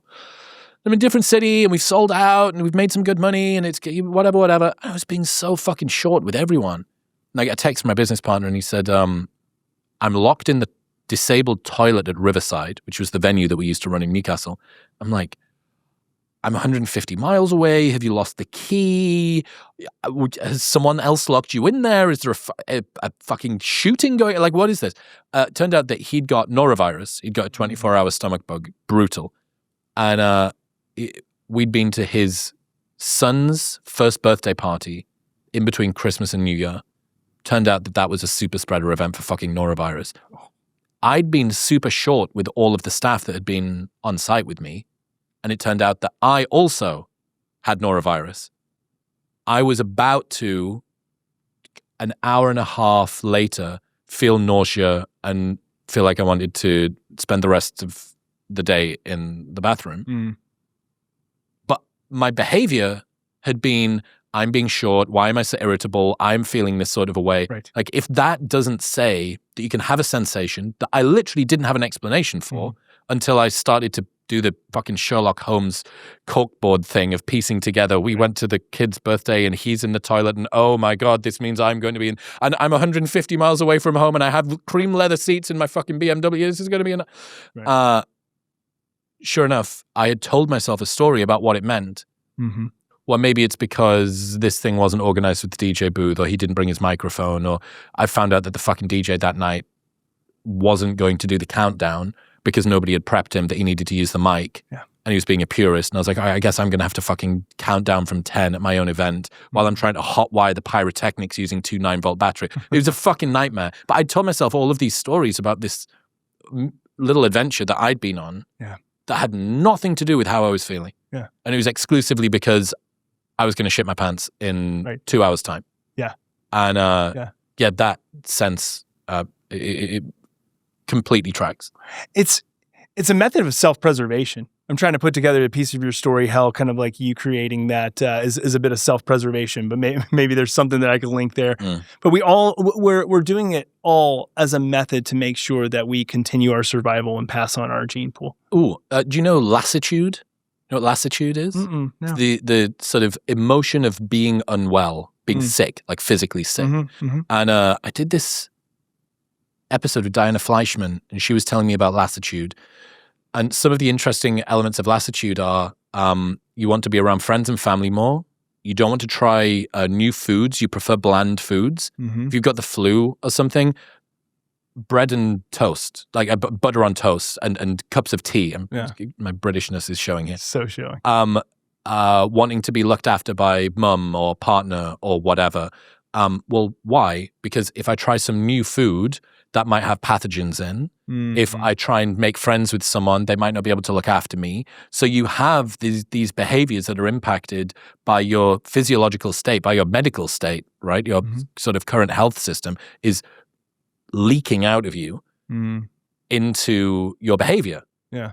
And that's a longer version, more protracted version of what I had. Yeah. And a less protracted version of what your special operator had. Sure. Which is, I have pattern matched this thing with another felt sense. And now I've begun to tell myself a story. Paul Conti told me this thing about how people that have travel anxiety, especially for being in a serious road accident, you can retrospectively go back and tell yourself, oh, I never liked driving. Actually, I never enjoyed it. You could have loved driving, but the narrative gets smoothed out. Like a form of cognitive dissonance. 100%. Yeah. 100%. Yeah. So yeah, this sort of, I don't even know what you'd call it, this bi-directional nature of emotions, them moving both bottom up and top down. And it makes complete sense to me as well to think, well, if you can get your nervous system into a state where it feels really good and calm and regulated, although maybe not super calm, but at least resonant. Yes. You would be a little bit more open to maybe talking about things that are difficult. Yeah, can you imagine a world, and again, obviously I'm very biased in my statement that I'm about to make because I have something to make from Om in this process, but I can imagine a world where every single psychotherapeutic session starts and ends with some resonance breathing or biofeedback. And again, let's take Om out of even the discussion. It doesn't have to be Om, but just starting with resonance breathing as a way to open up to what we're about to encounter in terms of our discussion, because for many psychotherapeutic discussions, they're very difficult processing to get through. And then maybe the back end is saying, okay, well, now we're releasing you back out into the world. We've gotten our 50-minute session done. Safe again. Use time to assimilate all that information and carry on. It makes me think about kind of like microdosing ketamine or MDMA, ketamine-assisted psychotherapy or MDMA-assisted psychotherapy. This is resonance-assisted psychotherapy. Yeah, that's right. And what you're trying to do is just give a little bit of a safety cue.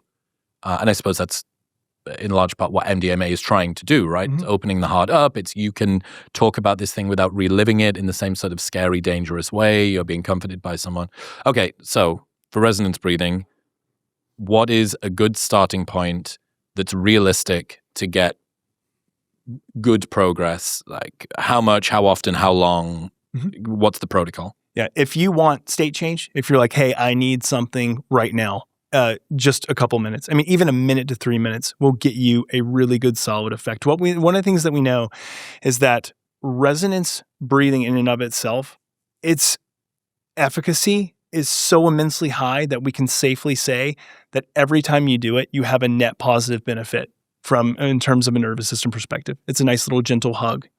We know that when we get to around that 10-minute mark, and as much as 10 to 20 minutes, that's actually kind of like the sweet spot for starting to really entrain the nervous system. You had mentioned a little bit ago, what if we just walked around and constantly breathed at our resonance rate? Yep. And it's like, in theory, I love that idea.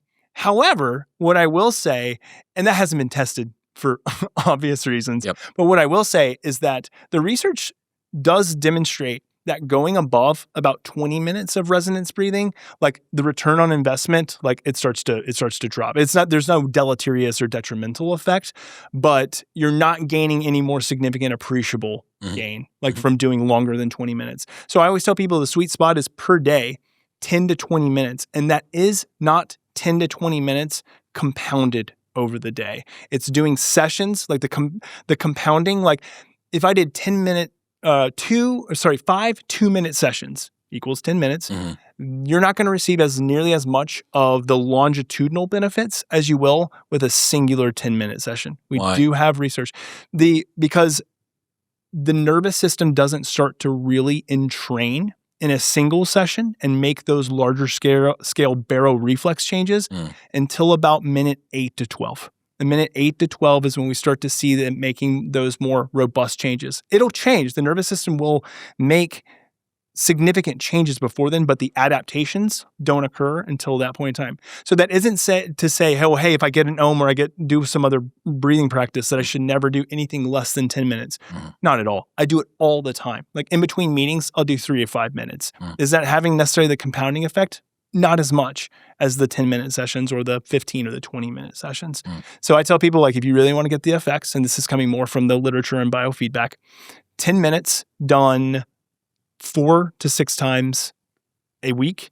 And if you do that in as little as 4 weeks, but probably more around 8 to 10 weeks, you're going to actually see significant trait changes. Now that can result in, I look at my Whoop and my baseline heart rate variability is increased. I'm not using that as like my marker or my goalpost, kind of like my source of truth, but we see that quite often in the research and the literature. We do see that baseline heart rate variability for people that practice in that type of protocol can actually see pretty vast improvements. What I'm actually looking at are a couple of things. First, I'm looking to say, subjectively, do I feel more resilient? I think that goes missed, man. Like in the day of, again, biometric hypervigilance, where we're all like so data-driven and using it as our decision-making, we're becoming increasingly poor at checking in subjectively. Yeah. Like, how do I feel?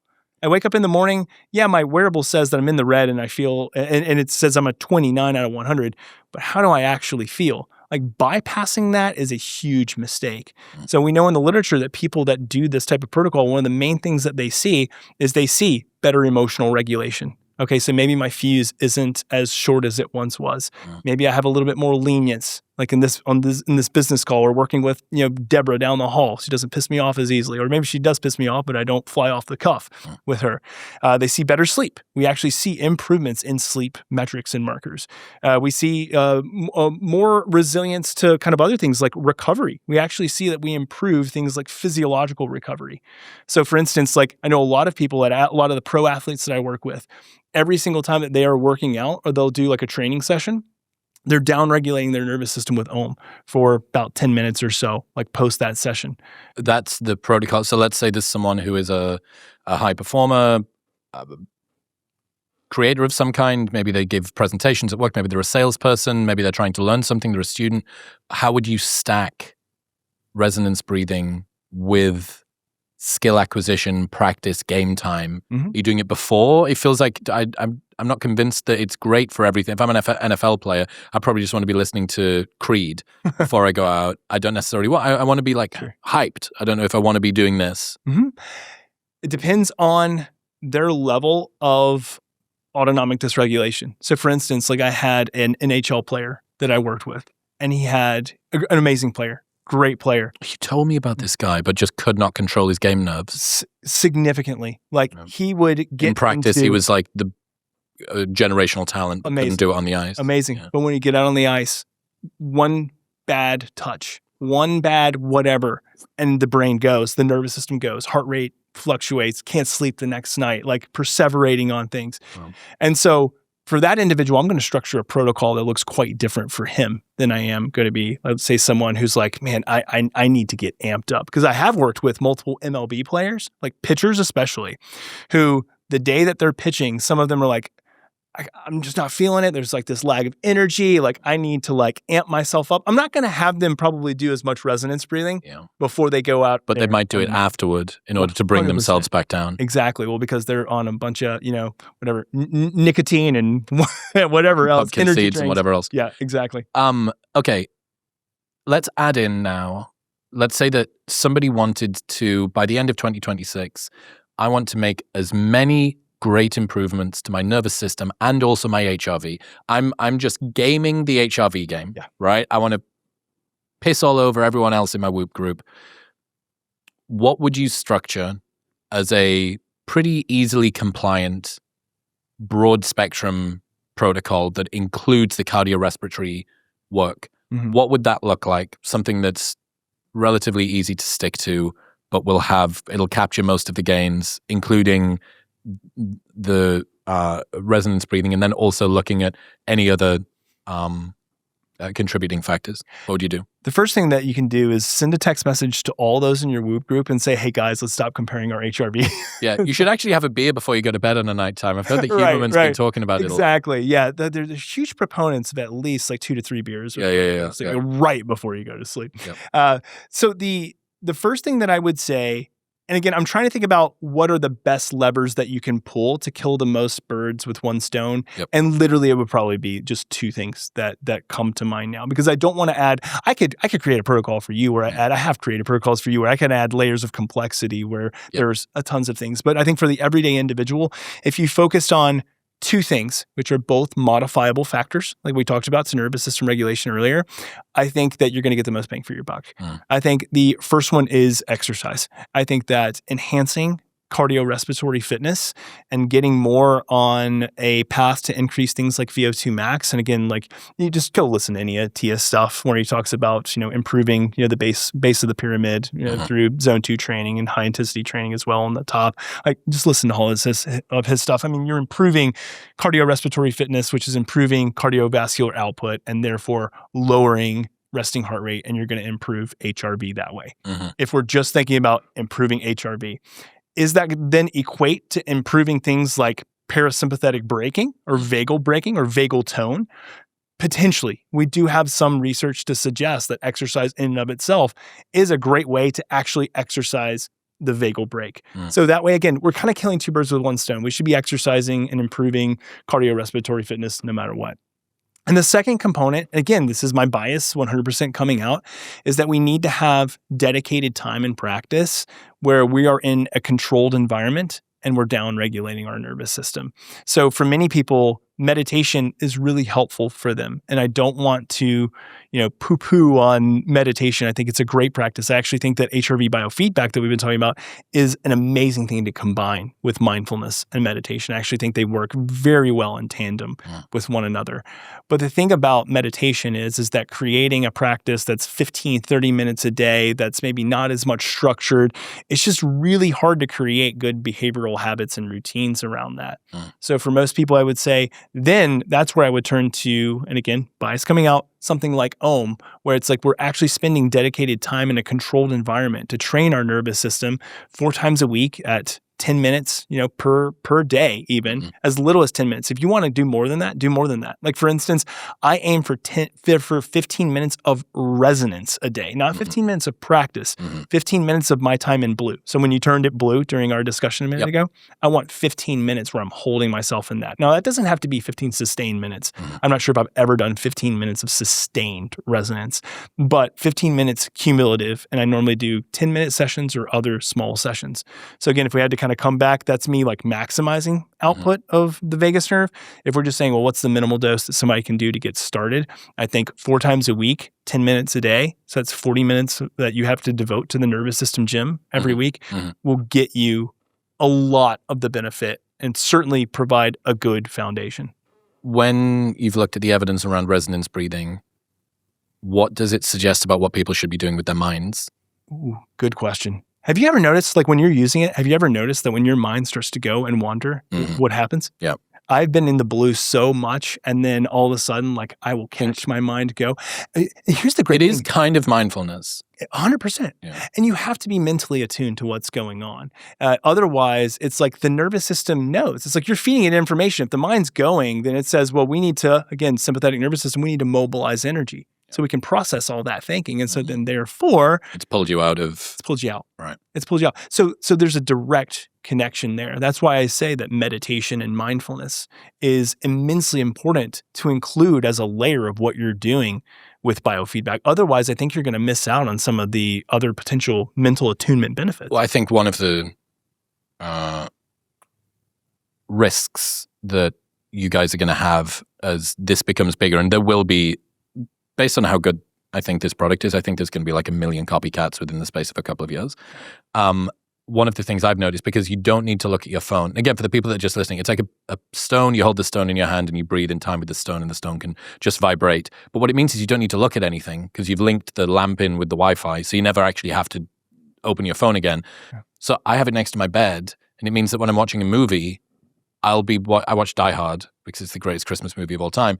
Grab the stone, and I'm there for 30 minutes, 40 minutes, but I'm knee deep in Die Hard. And I care about Bruce Willis and Alan Rickman. Yeah. So I'm not mentally with my breath work. And I do think that that's going to be something that people are probably going to get into doing because it sounds great.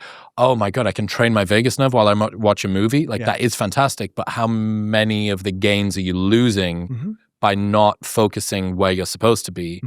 But then also maybe if you were to look at the literature for this, I would love someone to do a study to say, well, this is a more real-world applicable situation, which is that your nervous system is doing one thing while your mind is doing another. Yep. So can we chew, walk, and gum at the same time? Can we chew gum and walk at the same time? Yeah. Are we able to allow our front brain to be focused on that while our nervous system is trying to regulate from this thing at the side? It's a great question. I mean, it's really interesting. Great research study that could be done there. Well, what I will say, though, and I go back to the statement that I made before, is that I will take precision over effort and intention any day. It doesn't mean that intention and effort with precision don't yield the greatest benefits, but precision is key here because we know that the nervous system, like your baroreflex response and your respiratory sinus arrhythmia, so the characteristics that are contributing mostly to HRV, they actually don't care. They don't give a shit about your intention. They don't care. As long as you're breathing within rhythm, they're doing its work. They're aligning. Now, if you want to maximize that benefit, that's when we put them all together. Yeah. And that's where we can start to layer mindfulness. So again, just to make sure I don't get misquoted here, mindfulness and meditation matter. Like they're really important for what we do. I think it's great to layer on them, but is it necessary or are we required to utilize that in order to have some appreciable nervous system benefit through HRV biofeedback? The answer is no. Okay. So to recap, you would say some zone 2 work, 150 minutes a week, maybe 100 to 150 minutes. Yeah, I think a TS typically says around 120 to 150 minutes. Yeah, so about per week. Hours. And if you can get some Norwegian 4x4, maybe one session a week, something like that of top-end work to get the zone 5 stuff in, and then between 4 and 6 sessions of between 10 and 20 minutes of resonance breathing that is done in a focused manner. That together should be from a modifiable factor. I mean, this is stop drinking so much fucking salt. Like Element's fantastic, but you can't have 10 a day. You should be having like 2 or 3 a day at most.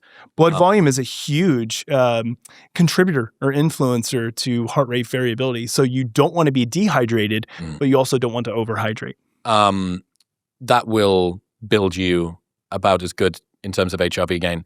The thing that we haven't talked about is how this impacts sleep. When you were mentioning all that, the one thing that was coming to my mind is that I was thinking, yes, as long as sleep. So talk to me about, because you work with Andy Galpin's company, Absolute Rest, which is fucking awesome. Yeah. Weave sleep into this big pattern that we've created so far. We've got this massive tapestry of insights about how the nervous system works and what HRV is and what resonance frequency does and how the baroreflex. And what about sleep? And how does that guy work in with all of this? Sleep is the canary in the coal mine. When we start to have significant disruptions in sleep efficiency, the overall quality of our sleep, when all of those things are happening, it's a signal. It's a signal that the nervous system is experiencing a significant amount of dysregulation. And so if I had to think about like a pyramid of health and wellness interventions, or not even interventions, but a pyramid of health and wellness factors or variables that people should focus on if they want to have the greatest longevity and overall sense of health and wellness, the bottom or the base of that pyramid, without a doubt, I don't think there's a close second, is sleep. Because we know that sleep, its intention is reparation. It is repairing the nervous system. we receive insults all throughout the day, right? So whether it's psychological insults or physiological insults, there's insults that we are incurring at all times, and our nervous system is doing the best it can. It's like 24/7 security. Like it's trying to attend to everything, but it gets beat up. And especially as we experience more chronic stressors day in, day out, week in, week out, month after month, year after year, decade after decade. Now we've got all this compounding stress that's kind of living kind of within the nervous system. Its thermostat is really stiff and stuck in a direction that we don't want to have. And so therefore, it starts to impact things like our sleep and our ability to actually sustain longer, deeper sleep. And so we can leverage, this is why heart rate variability is typically given to us on wearables while we're asleep. And that's because when we get really good data of a process that is intended to repair our nervous system, HRV is telling us, well, is sleep actually helping us to repair the nervous system? Or is there some gap there? So without focusing on sleep, it's like you can do all the breathing you want and it's great and it's going to help and it can actually help improve sleep. Tons of literature on resonance breathing and biofeedback and how it can improve sleep.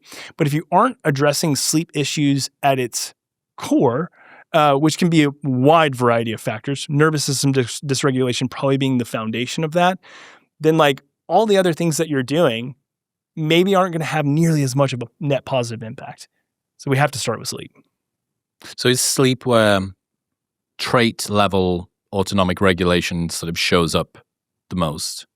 Yes, it does. It can show up in your baseline day-to-day behavior. So in the ability, let's say for instance, with someone who's got an immensely flexible autonomic nervous system, they have high baroreflex gain, we can actually see that their blood pressure regulation mechanism is really fine-tuned and can work really quickly, really efficiently, and really smoothly, depending on what they experience.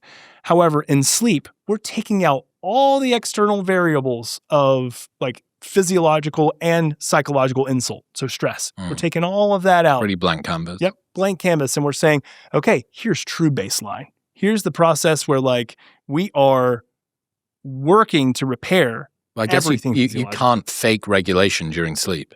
You cannot, because you can't manipulate your breathing during sleep, even though I did watch a video, Breathwork guy, who says that he claims that he can get people down to breathing at 5 breaths per minute while they're sleeping, which is physiologically impossible. If you wake up and your Whoop or your aura says that your respiration rate was 5 breaths per minute, please go immediately to the ER or something's wrong. Wow. Yeah. Okay. Yeah. So what would people who work on their fitness and their resonance breathing see in sleep, all other things being equal, over the course of 12 months? If they're working on it, so what I love, so this is again to shamelessly plug Absolute Rest and Andy Galpin's team, they're using a lot more advanced ways of looking at what's happening in the nervous system throughout the night, as opposed to like a lot of consumer-based wearables. But that's when you're going from like FDA-cleared medical device, we're getting like tons of granularity, to like, okay, sampling rate's a lot lower, we've got to conserve battery, we're just giving you kind of information that we think could be useful to hopefully drive behavior. So what we saw, I kind of want to explain a gold standard, because I think that this is the best way to view it. So like at Absolute Rest, when you're wearing the overnight ring, it's a ring called the sleep image ring, which again, FDA-cleared medical device. It's actually looking at the finite, quite granular, high-fidelity changes that are occurring in your nervous system through an algorithm called CPC algorithm. Just looking at cardiopulmonary coupling. So how coupled or incongruence is your breathing within your your breathing and your heart rate when you're at rest, so at baseline. They should be highly coupled. You should be creating a lot of what I referred to earlier as high frequency power. So that's what we should see on our chart. So we'd have like these really tight, big blue mountains that we'd want to see that are occurring across the night. When someone is having really poor problems with sleep, and this can be due to sleep disordered breathing, so let's just say they've got sleep apnea, or they just have an immensely dysregulated nervous system, really cannot bounce back from stress, they've got other problems related just to autonomic flexibility, we see that high frequency coupling is really low. Like, so it looks like they're not getting hardly any restorative sleep. And when they're not getting any restorative sleep, they start to experience kind of like this sympathetic burst at night what we call fragmentation. And you can't pick up fragmentation on like a consumer-based wearable. This is why you got to go to the high-fidelity stuff that they have at Absolute Rest. Which is also why these rings have one night of battery. Yeah. They're they're pretty sampling, good. 100 hertz or something? Yeah. Oh, it's I think the sampling rate's 1,000 hertz. So it's really high. As opposed to even the best consumer wearables are taking little chunks throughout the night. Small bits. So small of what we call epochs, or just small periods of time. So, yeah. And so going back to this, if we see that someone's having a lot of fragmentation at night, so the sympathetic nervous system's starting to kick into high gear, heart rate is bouncing up, we're starting to see kind of like this pattern that we don't want to see when we're at rest. Well, what does that cause us to do? Fragmentation causes us not to get into the deepest stages of like N3 sleep, or the real restorative stages. It keeps us in very light sleep, and then what does it do? It kicks us out of sleep as well, causes a lot of wakefulness. So we see people's sleep efficiency, which we want to be above 85%, start to drop below 85%. We see the night is completely fragmented. So what do we do? At Absolute Rest, what we would do is we would say, okay, we want to put you on a biofeedback protocol where about 30 minutes before bed, we're going to do 10 to 15 minutes of resonance breathing. And within that kind of time frame, the whole idea is that we're down-regulating the nervous system acutely to try to ease ourselves into sleep, to get that good, deep, restorative sleep. And that's what we want to see. So we do that. We see that, oh yeah, first night they did increase a little bit more high frequency power. It might be only at the beginning of the night, and the fragmentation kind of kicked into high gear, but we see it start to improve. And then they do it week after week after week. And what's so interesting is that almost every client for Absolute Rest says that their favorite intervention, or the one that they feel like is truly moving the needle, aside from like top tier level coaching, is heart rate variability biofeedback, because it is something that they can see. Like you can see, it's not a guessing game anymore, right? It's like I see that my nervous system has actually made changes. Not just am I getting a little bit more of that parasympathetic sleep at the beginning of the night, but it's starting to traverse the entire night. We're starting to see it fluctuate, and not fluctuate, but really go across the night, and a lot less wake-ups. What are the limits of HRV's usefulness? When people want to use HRV as like a catch-all metric for health, wellness, and longevity, I think that is an immensely poor way to use it, because it can't be used that way. I think I mentioned at the beginning of our podcast that it's not a vanity metric. It's not something you compare to other people. And we've kind of gotten past that point. But I think the limit of it is when you start to use it and you say, I'm going to say every single day I'm going to wake up and I'm going to look at that number, and I'm going to use that number to now drive decision-making in regards to what I do that day in my behavior.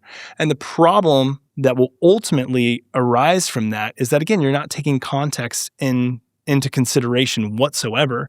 And so now you're making decisions just kind of based off of that. And you're not actually bringing in your own subjective experience and subjective feel. So that's one. The other limitation, I think, of HRV is that the way it is being used now is that people are just using a singular metric, and they're not actually looking at it in terms of the compilation of metrics that HRV actually is. And so they misuse it because they say, well, I'm looking at this one number and I'm either comparing it to something I shouldn't be comparing it as opposed to relative to me, but I'm not looking at all kind of like the minute, high fidelity, really nuanced picture of what this can provide, which is why, for instance, if I'm working with a pro athlete of mine, yeah, we're going to take their Whoop data or their Aura data. I'm going to examine that and give them some feedback on that. But I'm also going to have them do like a morning reading. So they wake up and the first thing they do in the morning is actually do a 2 to 5 minute baseline reading. Not a resonance reading, baseline reading. Why am I doing that? Because I'm deriving 12 to 15 metrics that are giving me a much more microscopic view of their nervous system as opposed to that singular one. But I'm not proposing that everybody should like get someone like me to do that or even have the need to do that. It's just understand that there are limitations. HRV is not nearly as robust of a metric for telling you something about your physiology as something like VO2 max. Yeah. Like VO2 max, I'd put up there as like a metric of like, okay, this is kind of like a true metric of like overall like wellness and overall like fitness. HRV is not like that. It just doesn't operate like that. And it's not a normative based metric either. It's like we technically do have norms because we've done so many studies to where we know where people typically fall. But we also know that because of the other influencers, genetics, age, sex, that if you don't fall within that normative range, it actually doesn't tell us anything about your overall level of health and wellness. It's like if you know that, hey, for males age 35 to 40, the mean RMSSD value is 56 milliseconds, and the standard deviation is 10, and my HRV is 25. So therefore, I know I fall multiple standard deviations outside of the mean, and so therefore, I must be unhealthy. Yep. It's just not the case. Right. We don't have enough evidence to suggest that. So it does require a little bit of nuance, and I think that it's best used when you have someone, and again, bias like me, who can inform you as to what it means. But HRV is best used this way. It's best used in real time as a guide, as a signaling window for training. It's fucking cool, dude. I feel like this is the front vanguard of some revolution, some new sort of health revolution thing. And it's cool and it's evidence-based. And I'm glad that there's people like you who have done the research and spent a few thousand hours in clinic working on this stuff. It's really, really cool. So where should people go? They're going to want to check out more information about everything. Yeah, sure thing. So as you mentioned before, Ohm is in dark mode. However, we are open for pre-order. And so, again, thanks for the shout out that you gave with Huberman, because people actually got introduced to the world. It's not just about Ohm. It was about resonance breathing. And I think that being brought into kind of the limelight is huge. And so I appreciate that. But ohm.health, go on over there, pre-order. We'll be shipping out in August. So I just want to manage people's expectations that you can't order it and get it now. You just happen to be a friend of the family here. Yeah. So you got one. Check us out there. Love to get some feedback from people and get resonance breathing out there to the world. Okay. Appreciate you, man. Absolutely, bro. Congratulations, you made it to the end of an episode. Your brain has not been completely destroyed by the internet just yet. Here's another one that you should watch. Go on.